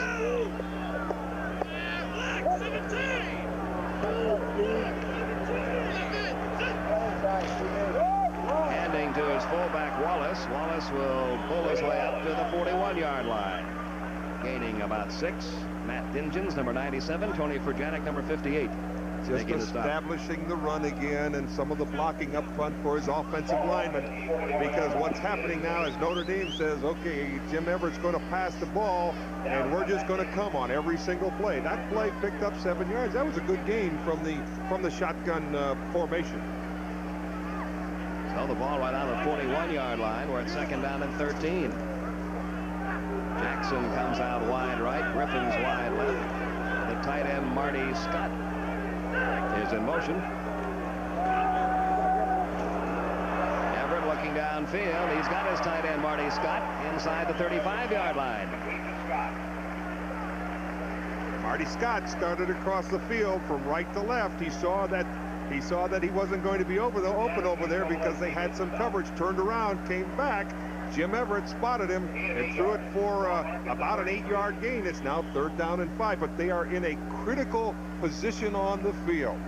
They don't know whether the kicker can kick at 48 yards. So on third down and a long 5. We'll see what Purdue goes to here. Less than 2 minutes now in the third quarter. Everett looking. Boy, he's had time to throw back there. He's got Rodney Carter at the 25-yard line. It's a first down for Purdue again. Referees didn't see it, but I'll guarantee you Marty Scott went across the field from right to left, picked off one of the linebackers so that Rodney Carter could come across from the left side to the right side. It was perfectly thrown, and here it is. Watch from the left side to the right side. Watch this pick right here. Watch it. See the pick? There's the pick, and here comes Carter open. He throws it. It's a perfect pass and a first down. Another first down for Purdue. They are across the 25-yard line now. There's the time remaining in the third quarter. Purdue trying to build on that 21-3 lead. Everett dropping back to throw again. And he fires, and it's incomplete at the 15-yard line. Mark Jackson almost had it. Tony Furjanic back there in the coverage for the Irish. Just think if everybody would catch the balls that are thrown right in their hands by Jim Everett. I mean, he's hit everybody right square in the numbers all day long. We've seen about 4, 5, maybe 6 plays just like this. Yeah, Mark Jackson right down the field. He's wide open in that Notre Dame zone, right in the seam. Look at him right there. See, he just hooks up there. It's perfectly thrown and dropped. Second down and 10. Back to the drawing board. A little over a minute to go in the third quarter. Scott in motion. Everett firing. Penalty markers are down. That ball tipped in the air, and it's incomplete. Steve Griffin, the intended receiver. We've got a penalty marker down a couple of yards behind the line of scrimmage. That probably will be a motion against Purdue. But what happened was he was in the shotgun formation, and he called an audible because they looked like they were going to blitz against him, and they went to the audible to see if they could get the ball downfield to Steve Griffin on a post pattern. So this one may or may not be walked off. We'll wait to see. They talk it over with Notre Dame.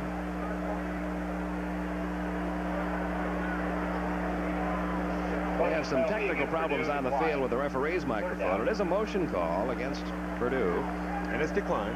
They'll take the down instead. 3rd and 10.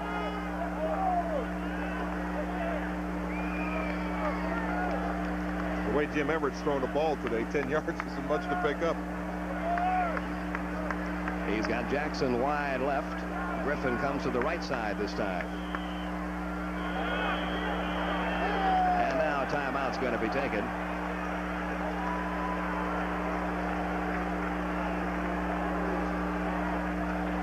Notre Dame. So with 1:02 remaining in the 3rd quarter, Purdue with a big 3rd down play here, and I'm sure they'd like to get at least some points out of this. They're just about at the stage, Ron, where they can put this game just about out of reach for the Irish. If they get a touchdown and they continue to play defense like they have, there's no way that Notre Dame can ever come back against them if they get behind 28-3. Because Purdue's also moving the ball. They probably will put more points on the scoreboard. Plus, Notre Dame's going to have to be working into this win.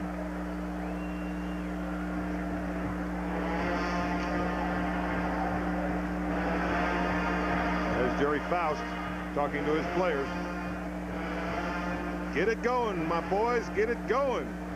Got to get back into this game. They have to make that big play somewhere here in order to get back into this football game. And the guy that's been making the big plays is that man right there, Jim Everett, on the other side. He's a great one. He has thrown for 2 touchdowns today, and the only other touchdown that Purdue scored came on a run of 1 yard after the ball was advanced all the way down the field with Everett throwing. We can set the picture here. If they don't happen to get a 1st down, it's going to be questionable as to whether Jonathan Briggs can kick that field goal from out around 42 yards. Into the wind. Yeah. Pete Van Weren, Ron Kramer with you from Ross-Ade Stadium, West Lafayette, Indiana. Purdue leading at 21-3. 3rd down 10. Everett firing incomplete, intended for Steve Griffin. And now we'll see what Leon Bertinetti likes to do here. We set it up. He told us yesterday that he does not have a whole lot of confidence in his place-kicking game from outside 35 yards or so. But Jonathan Briggs is in there, and he'll try this one from the 32. It'll be a 42-yard attempt. At this point, I think he really wants to give him a shot at it because they're ahead 21-3. If he can put them ahead 24-3, that's going to be very difficult for Notre Dame to come back in 1 quarter. So here's the attempt by Jonathan Briggs to make this a 21-point lead. The kick is on its way. Nope. Wide to the left. Briggs' field goal attempt goes wide to the left. So the attempt is no good. And Notre Dame will get the ball back with just 52 seconds remaining in the 3rd quarter. And that's why Leon Bertinetti does not have great confidence in his kicking game, and especially the place kicking game of Jonathan Briggs.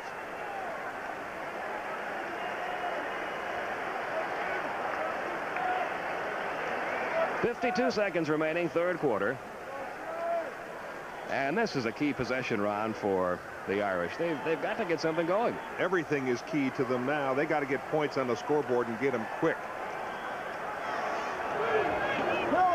Berline taking the handoff, throwing incomplete. That was intended for Tim Brown, number 81. Everything is not working for Notre Dame today. It's not a very good pass pattern, not a very good throw, not a very good call at that particular time, and things are just not going good for the Fighting Irish. Even the highly acclaimed running game of the Irish has been unable to get much going today against that defense of Purdue. Well, the Purdue Boilermakers shut that down a long time ago. 2nd down and 10. Less than a minute to go in the 3rd quarter. Berline with a straight drop, looks downfield, incomplete. Intended for Reggie Ward again. Mike Weaver back in the coverage for Purdue. Looks like a very disorganized offensive football team right now, and being behind 21-3 is a very difficult day now for Berline and his Fighting Irish. Pickett today has 28 yards and 16 carries. The last time was 10-23-82 against Oregon. He had a sub 50-yard rushing day. Been a long time since any club has shut him down like that. Almost 3 years. Berline back on 3rd down. His pass incomplete. Intended again for Tim Brown. And the Boilermakers do it again. Chris Dishman, number 19, got a hand on that one. Oh, what a great play Dishman made. Just reached out, knocked that ball down. Watch Dishman on the right-hand side. Watch the great. This is the extra effort that I was talking about at the beginning of the game. Look at the reach out there. Just a beautiful defensive play by Dishman. Just gave it his 110%. What more can you ask for? Sorensen gets a good, high, long kick away. Griffin has it at the 18-yard line, trying to find somewhere to go with it now. Gets it out across the 25, out to the 28. Not too bad a return. After another long kick by Sorensen. 57 yards on the punt. Can you believe 6 out of the last 8 games, Pinkett's had over 100 yards, and today he's only got 28 yards and rushing 16 carries. And you know, we really haven't seen him run much in the second half because they've been behind. They've got to get some points back quick, and they're going to the aerial game, which has not been working either. They haven't been able to do anything defensively. They did make one interception of Jim Everett, but they couldn't turn it into any score. So Purdue has it again. Pinkett doesn't look very happy about things, does he? Would you be? No, sir. I don't think there are many smiles of any kind over on that Notre Dame sideline right now. That's a Heisman candidate. Everett gives the ball to Wallace. Wallace runs it across the 30 out to about the 32. Sprung free for 5 yards. A good block by Mike Connors. This third quarter is coming to an end. Probably we will not get another playoff because I see Everett standing over here on the sideline. So he's going to let that clock tick away. Only a couple of seconds, and there is the end of the third quarter. Leon Burtnett happy, waving that towel to the fans here at Ross-Ade Stadium. We've completed 3 quarters. It's been all Purdue, 21-3 over Notre Dame. Working together, making life better, taking the keys and we're on our way. Skyline stops, there's always something to do. Morning to night, each and every day. Skyline. One of these days we gotta take a vacation, but until then we got places to be. Skyline. The new Buick Skylark, a little sedan and a lot of Buick. Skylark, Skylark, Skylark. Wouldn't you really rather have a Buick? Beauty queen, battered wife, mother, and the most controversial woman in the state of Tennessee. That's extortion. You are a troublemaker. That is a lie. She defied the power of government. They're going to smear you with everything they can. And she wouldn't back down. Sissy Spacek, Marie, a true story. Rated PG-13. Starts Friday, October 11th at theaters everywhere. After 3 quarters, it is Purdue 21, Notre Dame 3. We'll be right back. This is Turner Network Television. We will return to Big Ten football after these messages on WKBD TV 50, Detroit.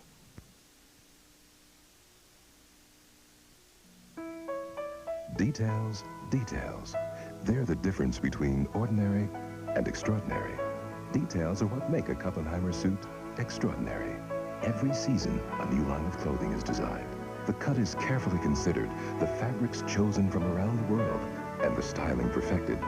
That's why when you put on a Kuppenheimer suit, sport coat, or slacks, you're getting a well-tailored garment. At Kuppenheimer, we don't cut corners to cut the price. Now have a nice day, honey, okay? Bye. Bye.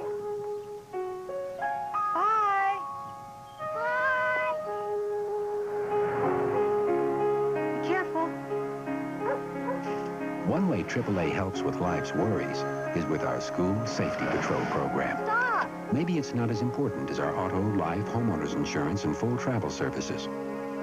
But maybe it is. AAA, leave your worries at our doorstep. Try to get penetration into the backfield before Pickett has a chance to get going, because once he gets headed upfield, hits those seams created by those monstrous offensive linemen, then we're in serious problems. Well, that's exactly what the Boilermakers have done, too. That's good coaching. He said what he was going to do, and his men went out there and have done it so far. The game ain't over, though. Nope, we've still got 15 minutes to go. It's 21-3. Purdue has the ball as the fourth quarter begins. Everett firing and completing it to number 80, John Hayes. Mike Haywood back in the coverage. It's another first down for the Boilermakers. And they've been able to do that seemingly all day long, Ron. That's because Jim Everett's so doggone good. He can just throw that ball so well.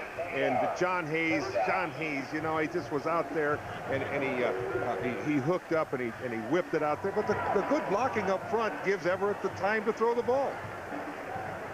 Third consecutive 300-yard day this year for Jim Everett throwing the football.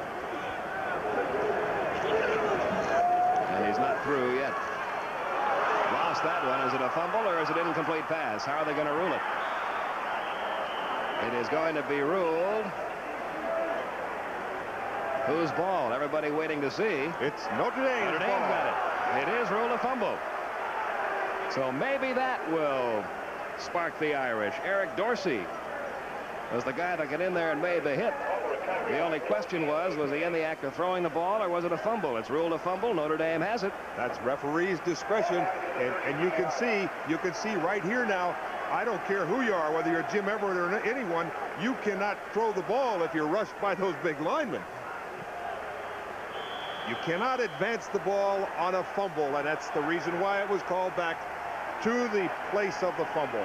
Okay, now the last time Notre Dame had the ball, we wondered if Terry Andrzak might get back in there at quarterback, and he is now. The sophomore from Allen Park, Michigan.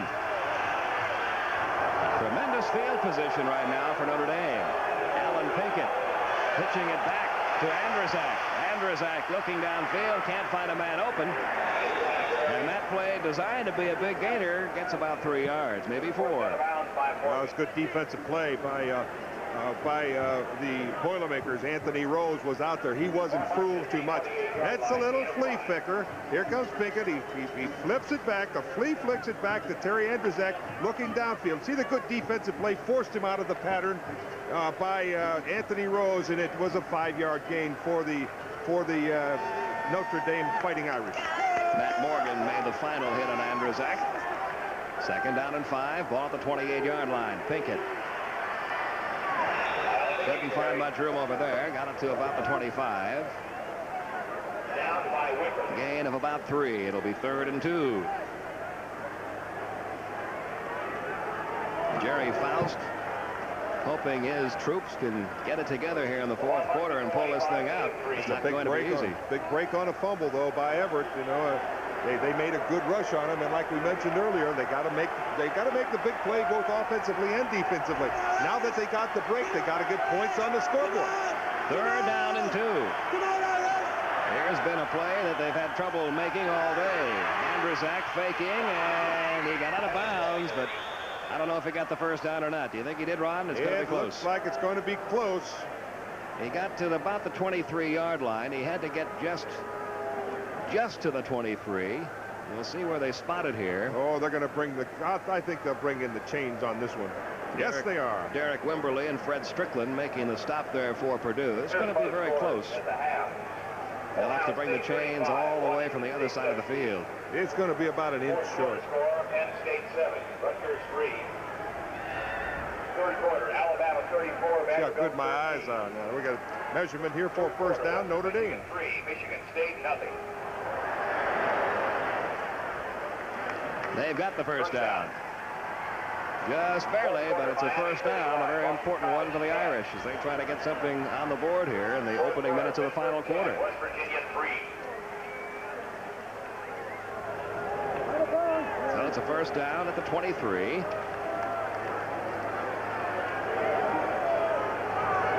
Well, I missed that one by an inch. We missed a couple of putts yesterday by more than that. First down. Andrzak in trouble. Kevin Holly again. Kevin Holly, number 99. So along with Brad Horner and Don Baldwin and Anthony Rose and Derek Wimberly and all of those up front linemen for Purdue defensively. have been in that Purdue backfield this entire game. And good coverage downfield on those pass receivers, creating some grave difficulties for Terry Andrzejczyk. He couldn't find anyone, took the loss of about 8 yards. It's going to be 2nd down and 18. Their defense just rising to the occasion, seeming like on every play they have to. 2nd down, 17 yards to go. Andrzejczyk back to throw, dumps it off to his fullback, Tom Monahan, who doesn't get much. Tony Visco drives him out. Monahan, the walk-on from Arcola, Illinois. Screen play out to the left, trying to get somebody out in front of him. Good play defensively again by the Purdue Boilermakers. I think everybody that came to this game knew that Purdue was going to be able to move the ball with their fine offense. Everybody wondered just what the defense was going to do, and this has got to be the best defensive performance for the Boilermakers this year. They've showed us exactly what they can do. They've done exactly what Coach Burtnett wanted them to do, and that's get penetration. It is 3rd down, 19 yards to go for the 1st down. Andrzejczyk looking downfield, firing downfield, incomplete. Tony Eason, number 44, the intended receiver. And listen to this crowd here at Purdue. Now Purdue gave Notre Dame a golden opportunity. And Notre Dame looks like they're going to be going for it on 4th down and 20. Well, they don't have any other choice. 3 points wouldn't do them much good here. No, it certainly wouldn't. Only 13 minutes to go in the game. If you get a field goal, it's still 21-6. You still have to score 2 more times. You remember there are 2-point scores in college football. They're going for it on 4th down. They need about 19 yards to go, and they're not going to get it. Fred Strickland, number 48. The Purdue defense does not bend at all. They love their defense here at Ross-Ade Stadium. It is still 21-3. Purdue has the ball back. We'll be right back. This is Turner Network Television.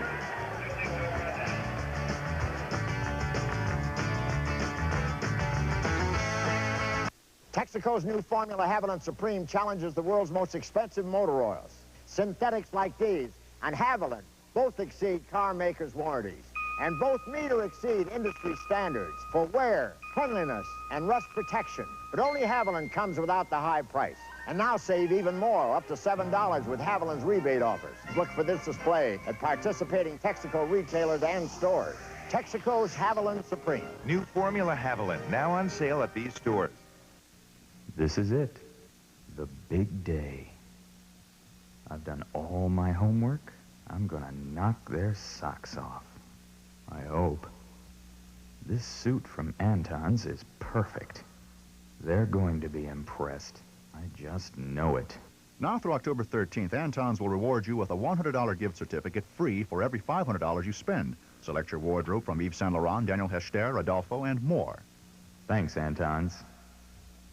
Pete Van Weren, Ron Kramer back with you. Look at that. Michigan State trailing Western Michigan in the 4th quarter.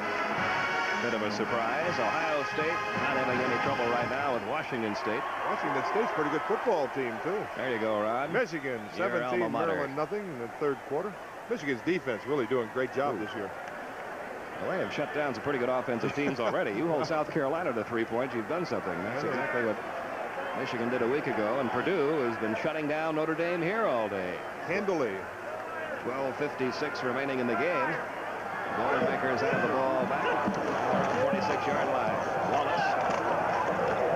Won't get much that time. Maybe a yard. It's Mike Kovaleski and Robert Banks in on the tackle. It's the 4th period, but you hear that hitting down there. They haven't stopped that. And Notre Dame, you know, pull some miracles. I've seen these things happen. This game is far from over. Wallace has had a good game. The Boilermakers haven't run the ball much, but when they do run it, Wallace has been able to gain some yards on almost every carry. He's also caught some passes. He's good enough to keep the defense honest with his running attack, and if he can break it, he can run. He was stopped for no gain that time, so it'll be 2nd and 10.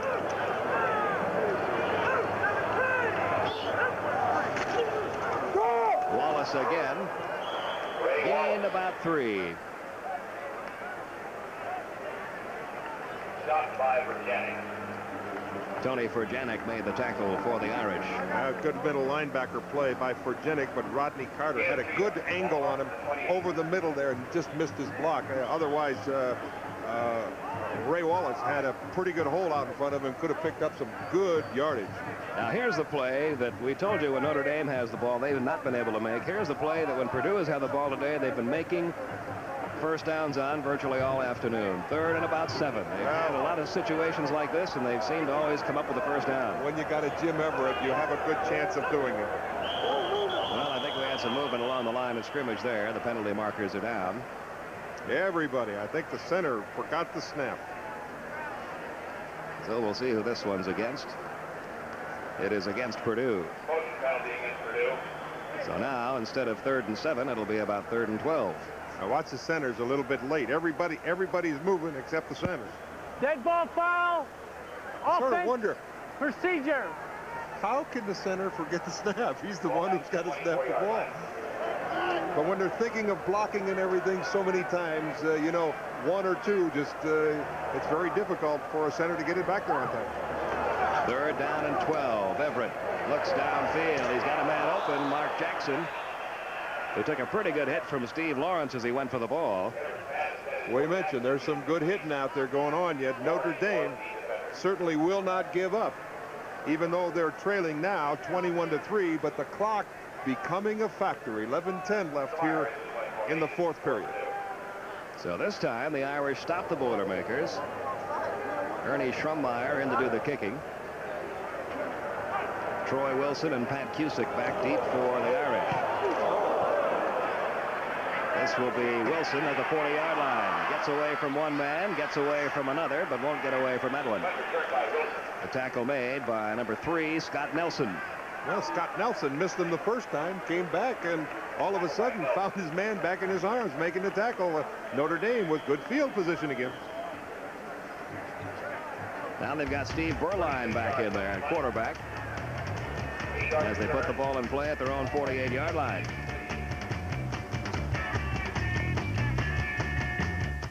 In my line of work, your insurance isn't on a piece of paper. It's up here, and it's in your equipment. With all the technology that's built into today's cars, I just don't trust mine to anything but AC filters.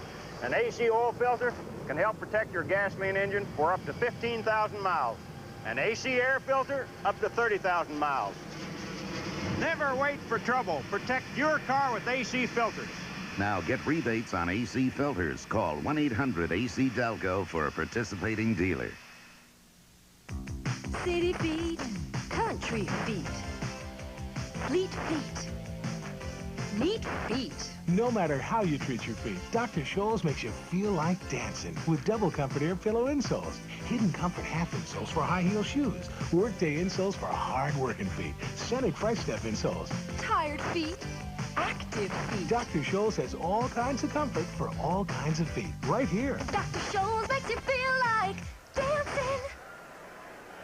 And there's another look at the Goodyear Blimp America from Houston, Texas. Don McDuff is the captain and pilot from Anson, Texas. 60th consecutive year that the Goodyear Blimp has been appearing at the nation's top sporting events, and we're happy to have him with us today to give you some different looks at football here at Purdue University. Notre Dame invented the Hail Mary pass. They're going to need 2 or 3 of them to get back into this game right now. Well, you see the numbers on Berline. Oops.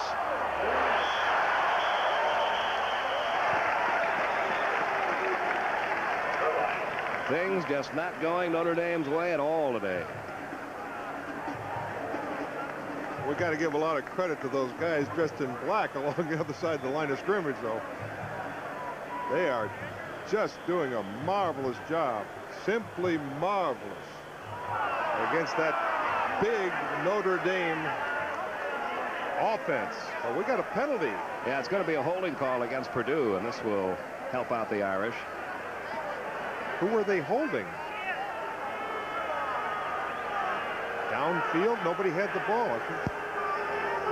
Holding defense. Must have been out on the sideline, one of the halfbacks. So it gives the Irish a first down on the Purdue 42. 10:45, the time remaining in the game. But the ball, you see, that's that is not a hold on the outside because the man dropped the ball. Burline back to throw. Firing, and it's incomplete, intended for Tony Eason, number 44. Rod Woodson and Mike Weaver back in the coverage. Burline pass intended for Eason. On many of these same stations tonight, more college football. University of Oklahoma, the Sooners opening up their season, ranked number 2 in the nation against the University of Minnesota and their exciting quarterback, Ricky Foggy.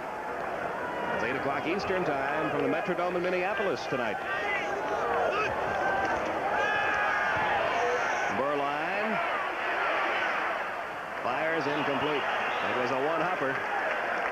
Intended for Reggie Ward. Chris Dishman back into in the coverage. Into the dirt. He's 1 out of 9. The last pass, the last 9 attempts, he's 1 out of 9. Just isn't getting the job done today, is he? And he's got that same thing staring him in the face again. 3rd down and 10. Always remember one thing, though. When you got 10 minutes left in a football game, anything can happen. I agree with you about the big play. If Notre Dame could just get one big play, just connect, it would just lift the whole ball club. See if they can get it here. That's Pinkett running with it. He might get that first down. He's close. But did he get in or did he get out? Rod Woodson got a hand on him and spun him out of bounds. He's going to be short of the first down by about a yard. Gain of 9 yards. So a 9-yard gain by Pinkett. This is the longest run. It's a draw play. Good blocking up front. Pinkett sees a hole on the outside. But watch this play out here where he drags him backwards, and that's the reason why he didn't make the first down. Otherwise, Pinkett had the first down made. Rod Woodson, a great defensive play. 4th down and 1. The Irish are going for it. They've got 2 tight ends in there. Burline barks out the signals, gives to Pinkett. He's got the first down inside the 30-yard line to the 28. Tom Derger threw a good block that time, springing Pinkett loose. So the Irish keep the ball. A little over 10 minutes still remaining. And they're inside the 30.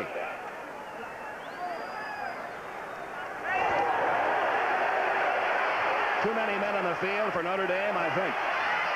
Burline is going to be brought down. No, he's not. He gets away. Now he's down. Back at the 36-yard line. But somebody was trying to get off the field for Notre Dame before the ball was snapped, and I don't think he did. I don't think he made it in time. But I don't think Notre Dame's even got enough people on the field now. Well, if we count the players on the field right now, we see only 10. That's all there is. It has to be a motion penalty. I don't think it can be that there's too many men on the field. That's Don Baldwin, the injured player. Very confusing, because they still only have 10 people on the field.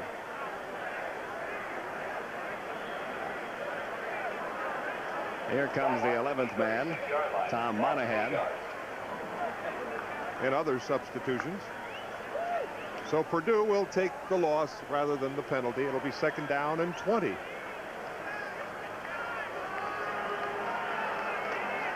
Ball at the 36-yard line. And now timeout's going to be called by Notre Dame. That'll stop the clock with 9:17 remaining. Well, what just happened in the last minute? A whole minute has gone by on that clock. And Notre Dame wound up doing nothing more than losing 10 yards, eating up a whole minute of the clock.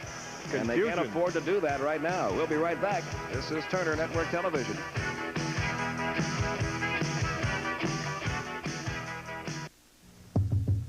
Hello out there. Listen, how would you like to save some money and get something I'm absolutely sure you can use and enjoy right now, right where you are? It's TV Guide, America's favorite television magazine, and here's the story. You call this toll-free number and take advantage of the special TV offer, and you get 30 weeks of TV Guide home delivered, and you get 3 months to pay, and you get the lowest price going, and that's a promise. Yes, right now, call 800-228-1600 for 30 weeks of TV Guide at the lowest price going. 30 weeks of TV Guide in your mailbox for pennies a day. And you can pay in 3 easy monthly installments of just $5.75 each. 800-228-1600. Send no money, but call today. 800-228-1600. TV Guide pays for the call. Call now. You'll be glad you did. Game, Purdue with a 21-3 lead. Georgia Tech the winner this afternoon over Clemson. That's a surprise. Miami, Florida, 45. Boston College, 10, a final. Michigan now 20-0 over Maryland in the fourth. Here's Notre Dame. Second down and 20, and the pass is almost picked off by Chris Dishman. Dishman had a hand on it and almost came up with it. Tony Eason, the intended receiver. And I'll tell you something, Ron, if Dishman had picked that one off, he might have gone all the way. There He sure could have. People over on that side of the field. Tony Eason running a pretty good pass pattern out there. Steve Berline just not getting it out there with enough steam on it because he was open. Now it's a third down and 20. Correction, third and 18.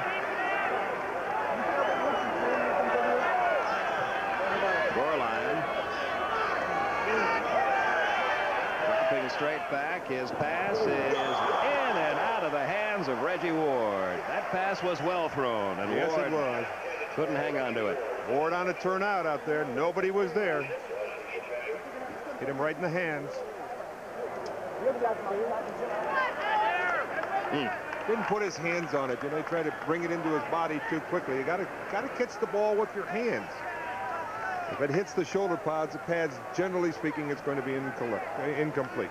Well, now another fourth down. Fourth down and 18. They have to get all the way to the 18-yard line for a first down. 9:06 to go in the game. Berline dropping back, looking downfield, throwing, and this one is caught by Eason at the 20-yard line to the 10-yard line. Almost got in. Knocked out of bounds at about the 2. And maybe that's the big play, Ron, that Jerry Faust has been looking for from his club. Well, it should give his club a little bit of momentum. Eason down the field. He was covered quite well and could have been tackled for less than the first down, but he just made a great catch and down the field, kept his feet right there and went down to the 4 or 5 yard line. And a good tackle by Rod Woodson to save the touchdown. So it's a first and goal. Just inside the 3-yard line. Two tight ends in there for the Irish. Out of the power eye, Pinkett dives into the end zone.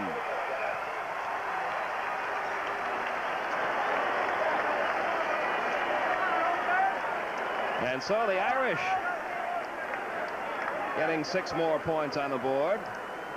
Alan Pinkett going over from 3 yards out. Got a big block there from the fullback. Good blocking up front by the lineman. Now Notre Dame is not out of this football game. We have 8:53 left, and they need 2 touchdowns. Anything can happen because Purdue has not been moving the ball quite as well as they have been offensively. They're going to go for 2 here. 21-9 is the score. Berline rolls right. The pass is caught in the end zone. The 2-point conversion pass to Pat Cusick. And so the Irish have gotten back to within 10. That should pick them up.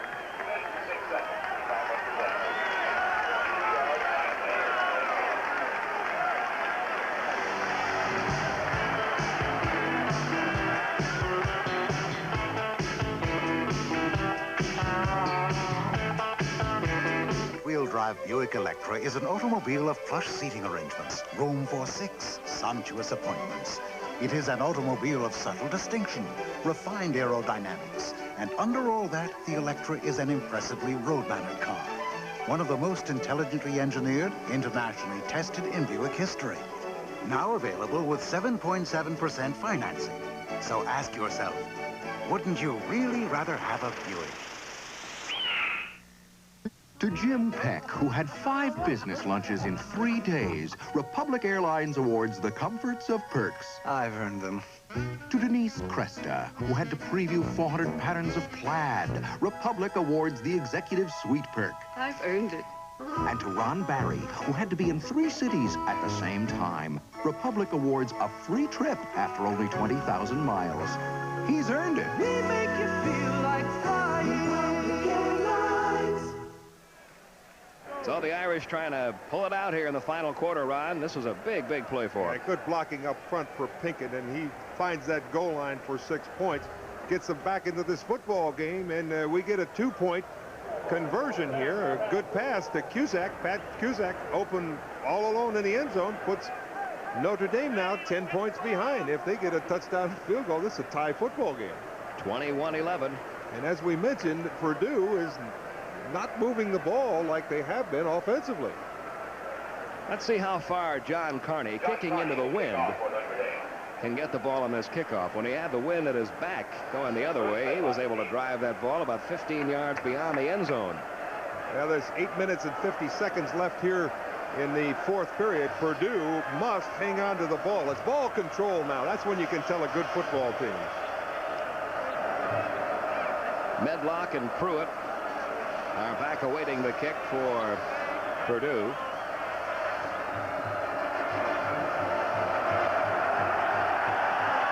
They're going to do the little chip shot there to the 33-yard line.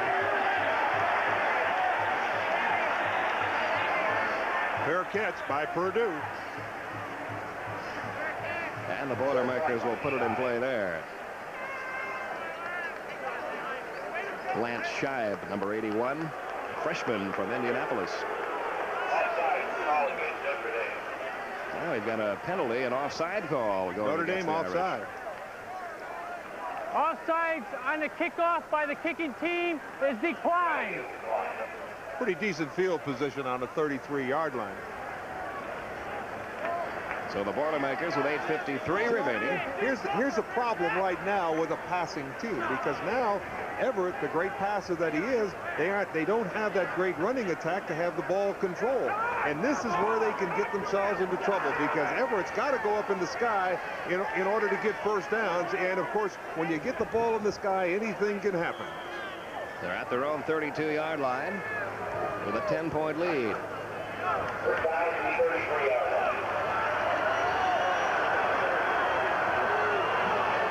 Wallace and Carter, the running backs, lined up behind Everett. Carter gets the ball up to the 38-yard line. Wally Klein, Mike Kiernan in on the stop. Clock continues to move. 8:37 after a 4-yard gain. Call it a 5-yard gain. It'll be 2nd and 5. We're in the fourth period, and it looks like a listful game, but you can really hear the popping in there, can't you?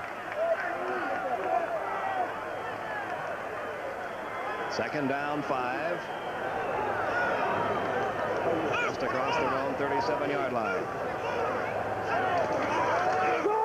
Everett giving to Wallace. Wallace will be short of the first down. He got to the 41. Tony Furjanic and Ron Weisenhofer in on the stop for Notre Dame. Stop by Furjanic. And less than 8 minutes As we mentioned, Purdue now trying to grind it out on the ground. And if they get the ball down, make a couple of 2 or 3 first downs, that means that Notre Dame will have a real problem with the clock. Not only with the clock, but they only have 1 timeout left.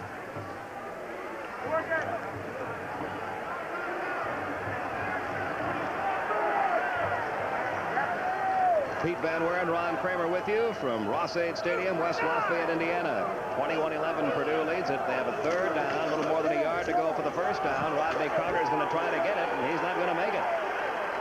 The Irish stop the Boilermakers this time. That's something they've not been able to do much this afternoon on that 3rd down play. Tony Furjanic and Troy Wilson made the tackle. Again, we get back to the Purdue passing game. They don't have that great runner. They don't have the guy that can pick up that 3 or 4 yards for that first down. So they have to rely on the pass. They were not able to do it. Now they're going to have to give the ball back to Notre Dame. And Notre Dame has been moving it against them. 6 minutes, 55 seconds remaining. The freshman from Quebec, Ernie Schrummeyer, back to do the kicking for Purdue. Troy Wilson and Pat Cusack are deep. A bad kick off the side of his foot and out of bounds at the 49-yard line. Notre Dame getting a little momentum now on that side of the field. Big Mo's got him over there. And they're not out of this football game. They will have the ball almost at midfield. Leon Burtnett said to us that Ernie Schumacher was a guy who has not been tested in a big game. And this is a big game now. Notre Dame looking good, moving very quickly out of the huddle. You can just see the whole change, can't you? You really can. There's life back in the eyes of those players. Alan Pinkett is going to be dropped for a loss by Bob Zilch, number 71. He's a senior from Homewood, Illinois. This defensive team just playing a marvelous football game for Purdue. Second down, 12. Berline dropping straight back. Can't find anybody open. Still looking. Now he throws, and it's incomplete. Intended for Pat Cusick. Chris Dishman back in the coverage for Purdue. Good play by Purdue. Cusick got himself open. Yeah, he sure did, and Berline found him. It could have been a great catch, but it was a good defensive play by Purdue. So now it's third down and about 12 yards to go for the first down. The incompletion stopped the clock with 6:16 remaining. Dishman got his hand in there and knocked that ball down on the last play. That's a big play. Third down and 12 now. Another big play. All big plays right now here in the fourth period. You just saw on that graphic, it's been a rather slow day through the air for Berline. He's trying to improve on those numbers right now. Penalty markers are down, and so is Berline. Bob Zilch got in there again, number 71. Also Eric Anderson. Great penetration. Watch the great penetration by Zilch and Eric Anderson. Look at 75. Look at that great upper body strength. Both of them. I think they said to each other when they grabbed a hold of Berline, make a wish. And we've got a penalty flag down at the line of scrimmage. That call is going to go against Notre Dame. 5 in the backfield decline. It's a fourth down, 22. Fourth down, 22 yards to go for the first down. And they're going to give up the ball. A little bit too much to try to gain here. So Dan Sorensen in to do the kicking.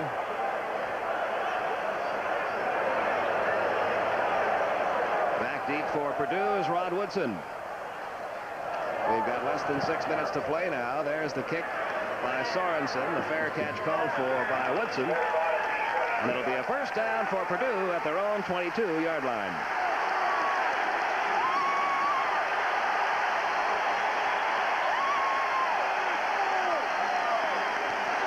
5 minutes, 34 seconds remaining. 21-11 Boilermakers. Notre Dame trying to hurry it up. They went without a huddle. They came in late with the punt, trying to confuse the Boilermakers to see maybe they could get a break by hurrying up the game. With 5:34 left here to play, Purdue has to move the ball. Everett has Wallace and Carter lined up behind him. He gives to Rodney Carter, and Carter got maybe a yard. Tony Furjanic just missed him behind the line of scrimmage. And Eric Dorsey finally put him away. We get right back to the basics. You have to be able to run the ball in order to be one of those great championship teams. A 2-yard gain for Carter. Got it out to the 24, where it's second down and 8. And I think that's what Leon Burtnett's going to work on next week. From the shotgun.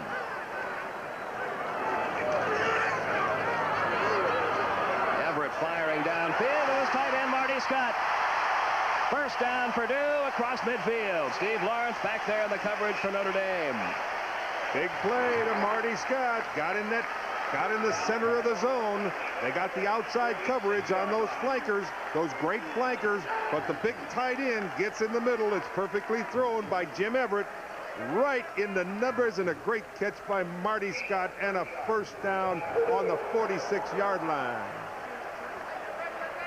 4 minutes, 41 seconds remaining in the game.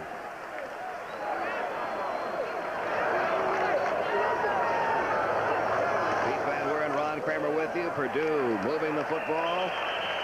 Ray Wallace gained about 4 there, maybe 5.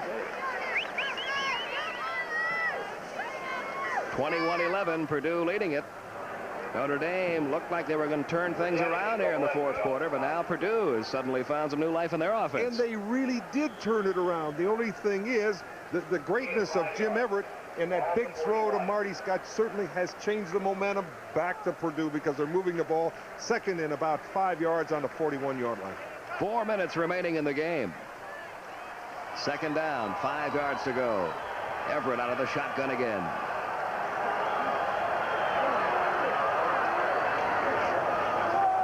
Hands to Wallace. Wallace is going to get that first down. Inside the 35-yard line, another first down for Purdue. And Ron, you know, it's been interesting about Purdue today. In the first half, the first time they got their hands on the ball, they scored. The last time they got their hands on the ball in the first half, they scored. Here in the second half, the first time they had the ball, they scored. This might very well be the last time they have the ball. And they're driving it down the field again. And moving it well again. They were listless for a long time here in this in the third and fourth period, but they seem to be moving it well again. First down, 34-yard line. That is Jackson in motion. That is Wallace with the ball. He'll get very little, maybe a yard or two. Wally Klein, number 96 right there. Imagine being 6 feet, 221 pounds. You're a pretty good-sized man. You're a pretty strong man, and you run into a guy 6'9", 274 pounds. That's how big Wally Klein is. Gain of 2. It'll be second down 8. Less than 3 minutes now remaining. And Purdue, for the second straight year, trying to beat Notre Dame. And the clock continues to move. Notre Dame with only 1 timeout left. 5 defensive backs in there now for the Irish.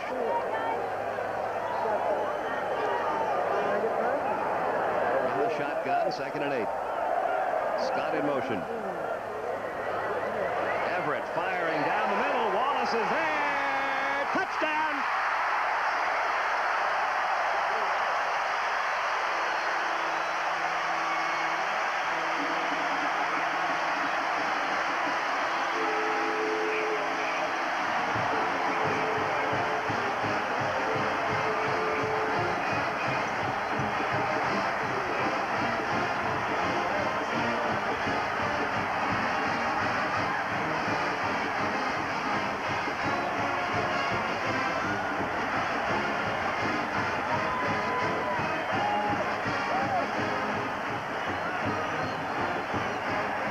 Second time today that Ray Wallace has caught a touchdown pass from Jim Everett. Every time they try to blitz Jim Everett, he's hurt them. Briggs for the extra point. It's good. And the Boilermakers have bounced right back. It is Purdue 28, Notre Dame 11 with just 2 minutes and 26 seconds remaining in the game. 32 yards to Wallace, right down the middle. Just a great offensive play. Wallace straight down the field, beating Steve Lawrence, the free safety. Steve Lawrence just can't keep up with him. But look at that ball, how well it's thrown.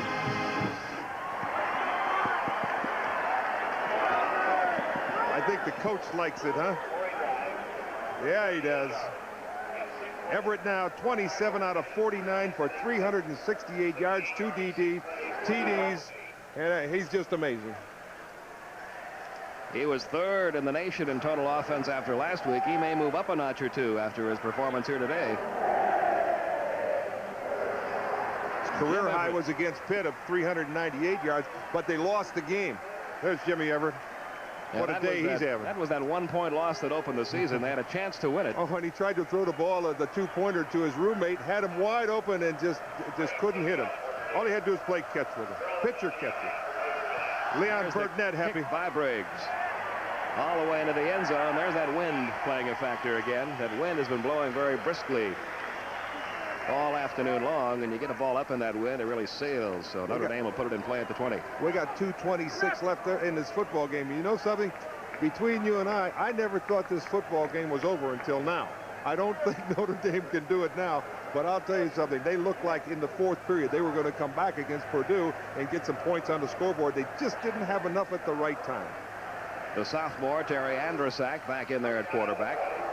Hiawatha Francisco in one of the running back spots along with Tom Monahan. Andrusak throwing, and that's picked off by Woodson. Touchdown!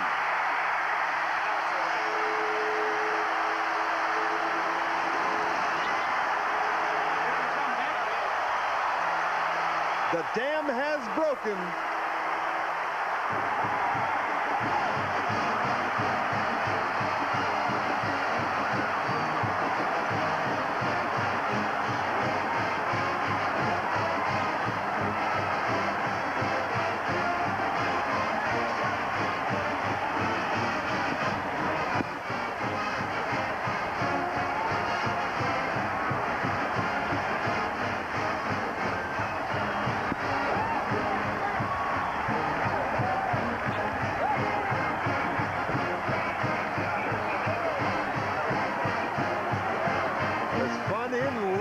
Indiana. And the Boilermaker fans know they've won this one now. Rod Woodson, the junior free safety from Fort Wayne, Indiana. His second career interception for a touchdown. Extra point good. Purdue now leads at 35-11. Blow that Boilers whistle.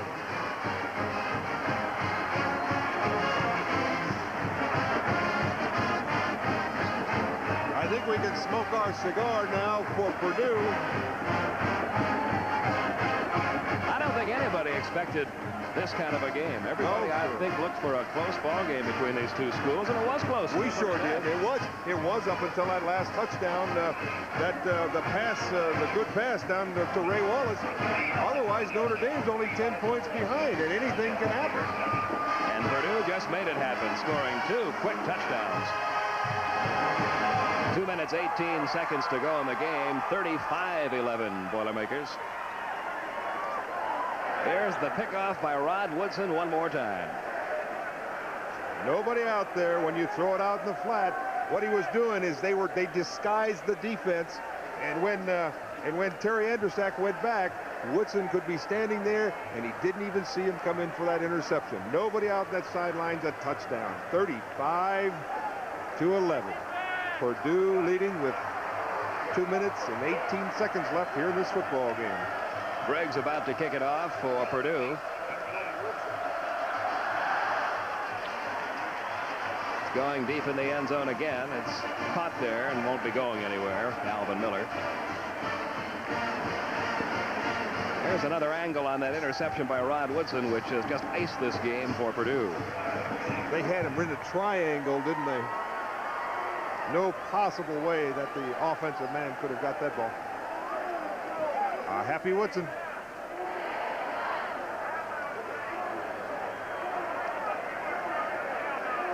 Two minutes, 18 seconds remaining in the game. We'd like to welcome those of you that have been watching Southeastern Conference football. Purdue is about to put away Notre Dame here. Hiawatha Francisco running out of that tailback spot. He was brought down after about a 9-yard gain. A penalty marker's down. A face mask, we think. Yeah, somebody had a hold of his face mask, man. This one's all but over. This crowd has really quieted down. It's beginning to move out. Well, a lot of people staying, though. They're ready to celebrate down here in Lafayette, Indiana. Now Notre Dame beginning to put a lot of youngsters into the game. At tight end, Andy Heck, a freshman from Annandale, Virginia, is checked in. Mark Green, another freshman from Riverside, California, has checked in. First down. The problems continue for that agony. man. Agony on Jerry Faust's face.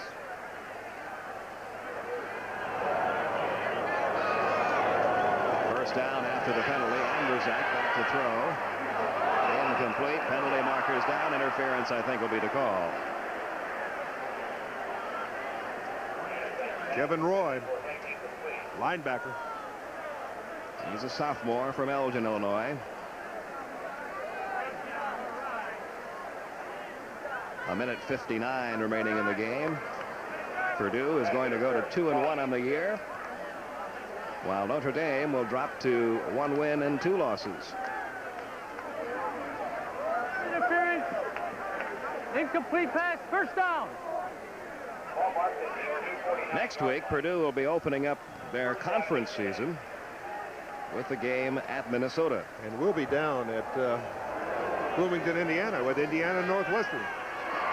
Andrusak's pitch is caught at the 34-yard line by Mark Green, the freshman from Riverside, California. He got it down to the 31. Jeff Lee, a sophomore backup cornerback, getting some playing time now, as Leon Burtnett has also got some substitutions in there on defense. Even though this game is already over, Michigan final 20, Maryland nothing.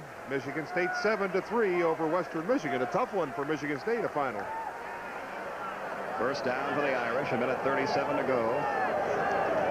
Andrusak back to throw again. Looks downfield, and it's complete again to Mark Green. Look at him go. Out of bounds at about the 1-yard line.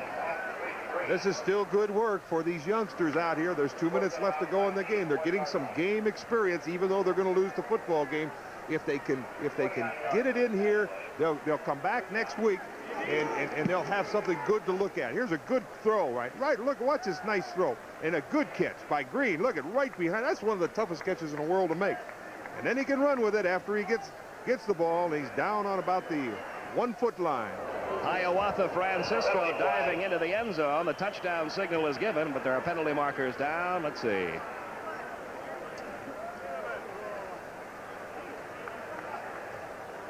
Happy Leon Burtnett. It'll be against Purdue, and so the touchdown is good. As Hiawatha Francisco, the junior from Cincinnati, Ohio, dove into the end zone. He's going to be a good one. Only the second week he's played on offense. He played offensively in high school, but since coming to Notre Dame, he's been a defensive back until a week ago. So that makes it 35-17. 1:23 remaining. Going for 2 points. Andrusak, the quarterback, back to throw. And it is complete, but shy of the end zone. Fred Strickland made the hit on number 14, Pat Cusack. So it's 35-17. And Purdue will get the ball one more time with 1:23 to go. But the Boilermakers have won this one. I think on the defense, because I'm going to guarantee you one thing. They really did a job, and they made great penetration. Just exactly the way Leon Burtnett told us yesterday. You know, that was his plan of attack. Get the penetration and stop Pinkert and make sure that he doesn't get any time to run. Notre Dame has a tough game again next week. They'll be out in Colorado at the Air Force Academy.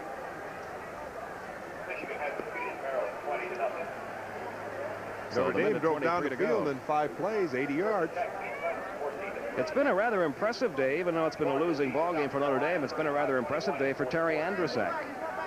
Backing up Steve Berline at quarterback. He's gotten some playing time today, and he's moved the club a little bit better. Notre Dame just couldn't get anything started today. Just never got one single play that would really keep them in this football game. And Purdue just kept knocking on the door and knocking on the door. Here's Pinkett, one of his worst days ever.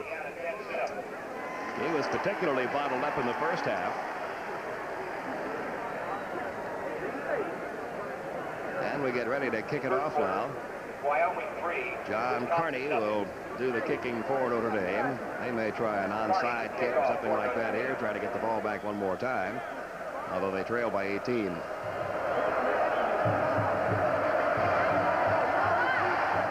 do try the onside kick. It's recovered, though, by Purdue at the 41-yard line. Lance Shive, number 81, fell on it. He's the one that got the last short kick attempted by Notre Dame. Well, this one's over, my friend. 1:23. Notre Dame only has 1 timeout left. Purdue has an 18-point lead against them. And with just 1:23 to go in the game, Doug Downing is now checked in at quarterback. So Jim Everett's work for the day is completed. Downing is a sophomore from right nearby here in Lafayette, Indiana. Well, I think what they'll do is just run 3 and get out of here. 35-17, Purdue, an 18-point lead. There's Doug Downing, the new quarterback. Don't think this wasn't a hard-hitting football game. That's James Medlock, a sophomore from Waycross, Georgia. carrying to the 49-yard line. And they're still hitting hard. There's a penalty flag down. Penalty flag down. Might be against both of them. At about the 46-yard line. Dave Butler, number 37, junior out of Sylvania, Ohio. Making a stop on James Medlock. And this will be against the Irish.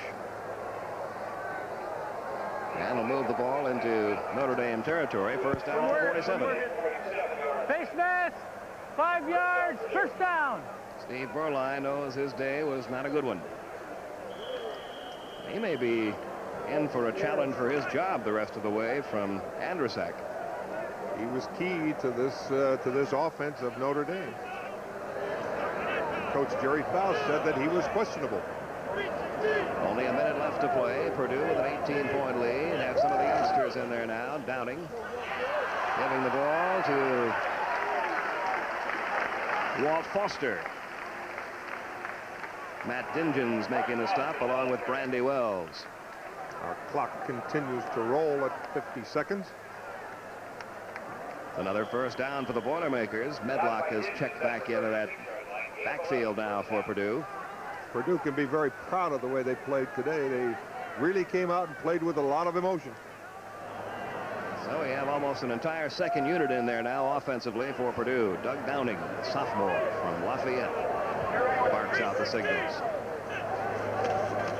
They give us to Medlock. Medlock gained about 5.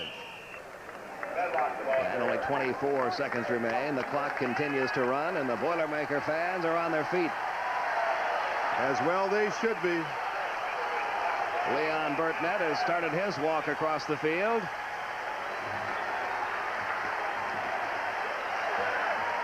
And as time expires here at Ross-Ade Stadium, it is a happy throng of nearly 70,000 here at Ross-Ade Stadium in Lafayette. 35-17. Purdue wins it. We'll be right back. This is Turner Network Television.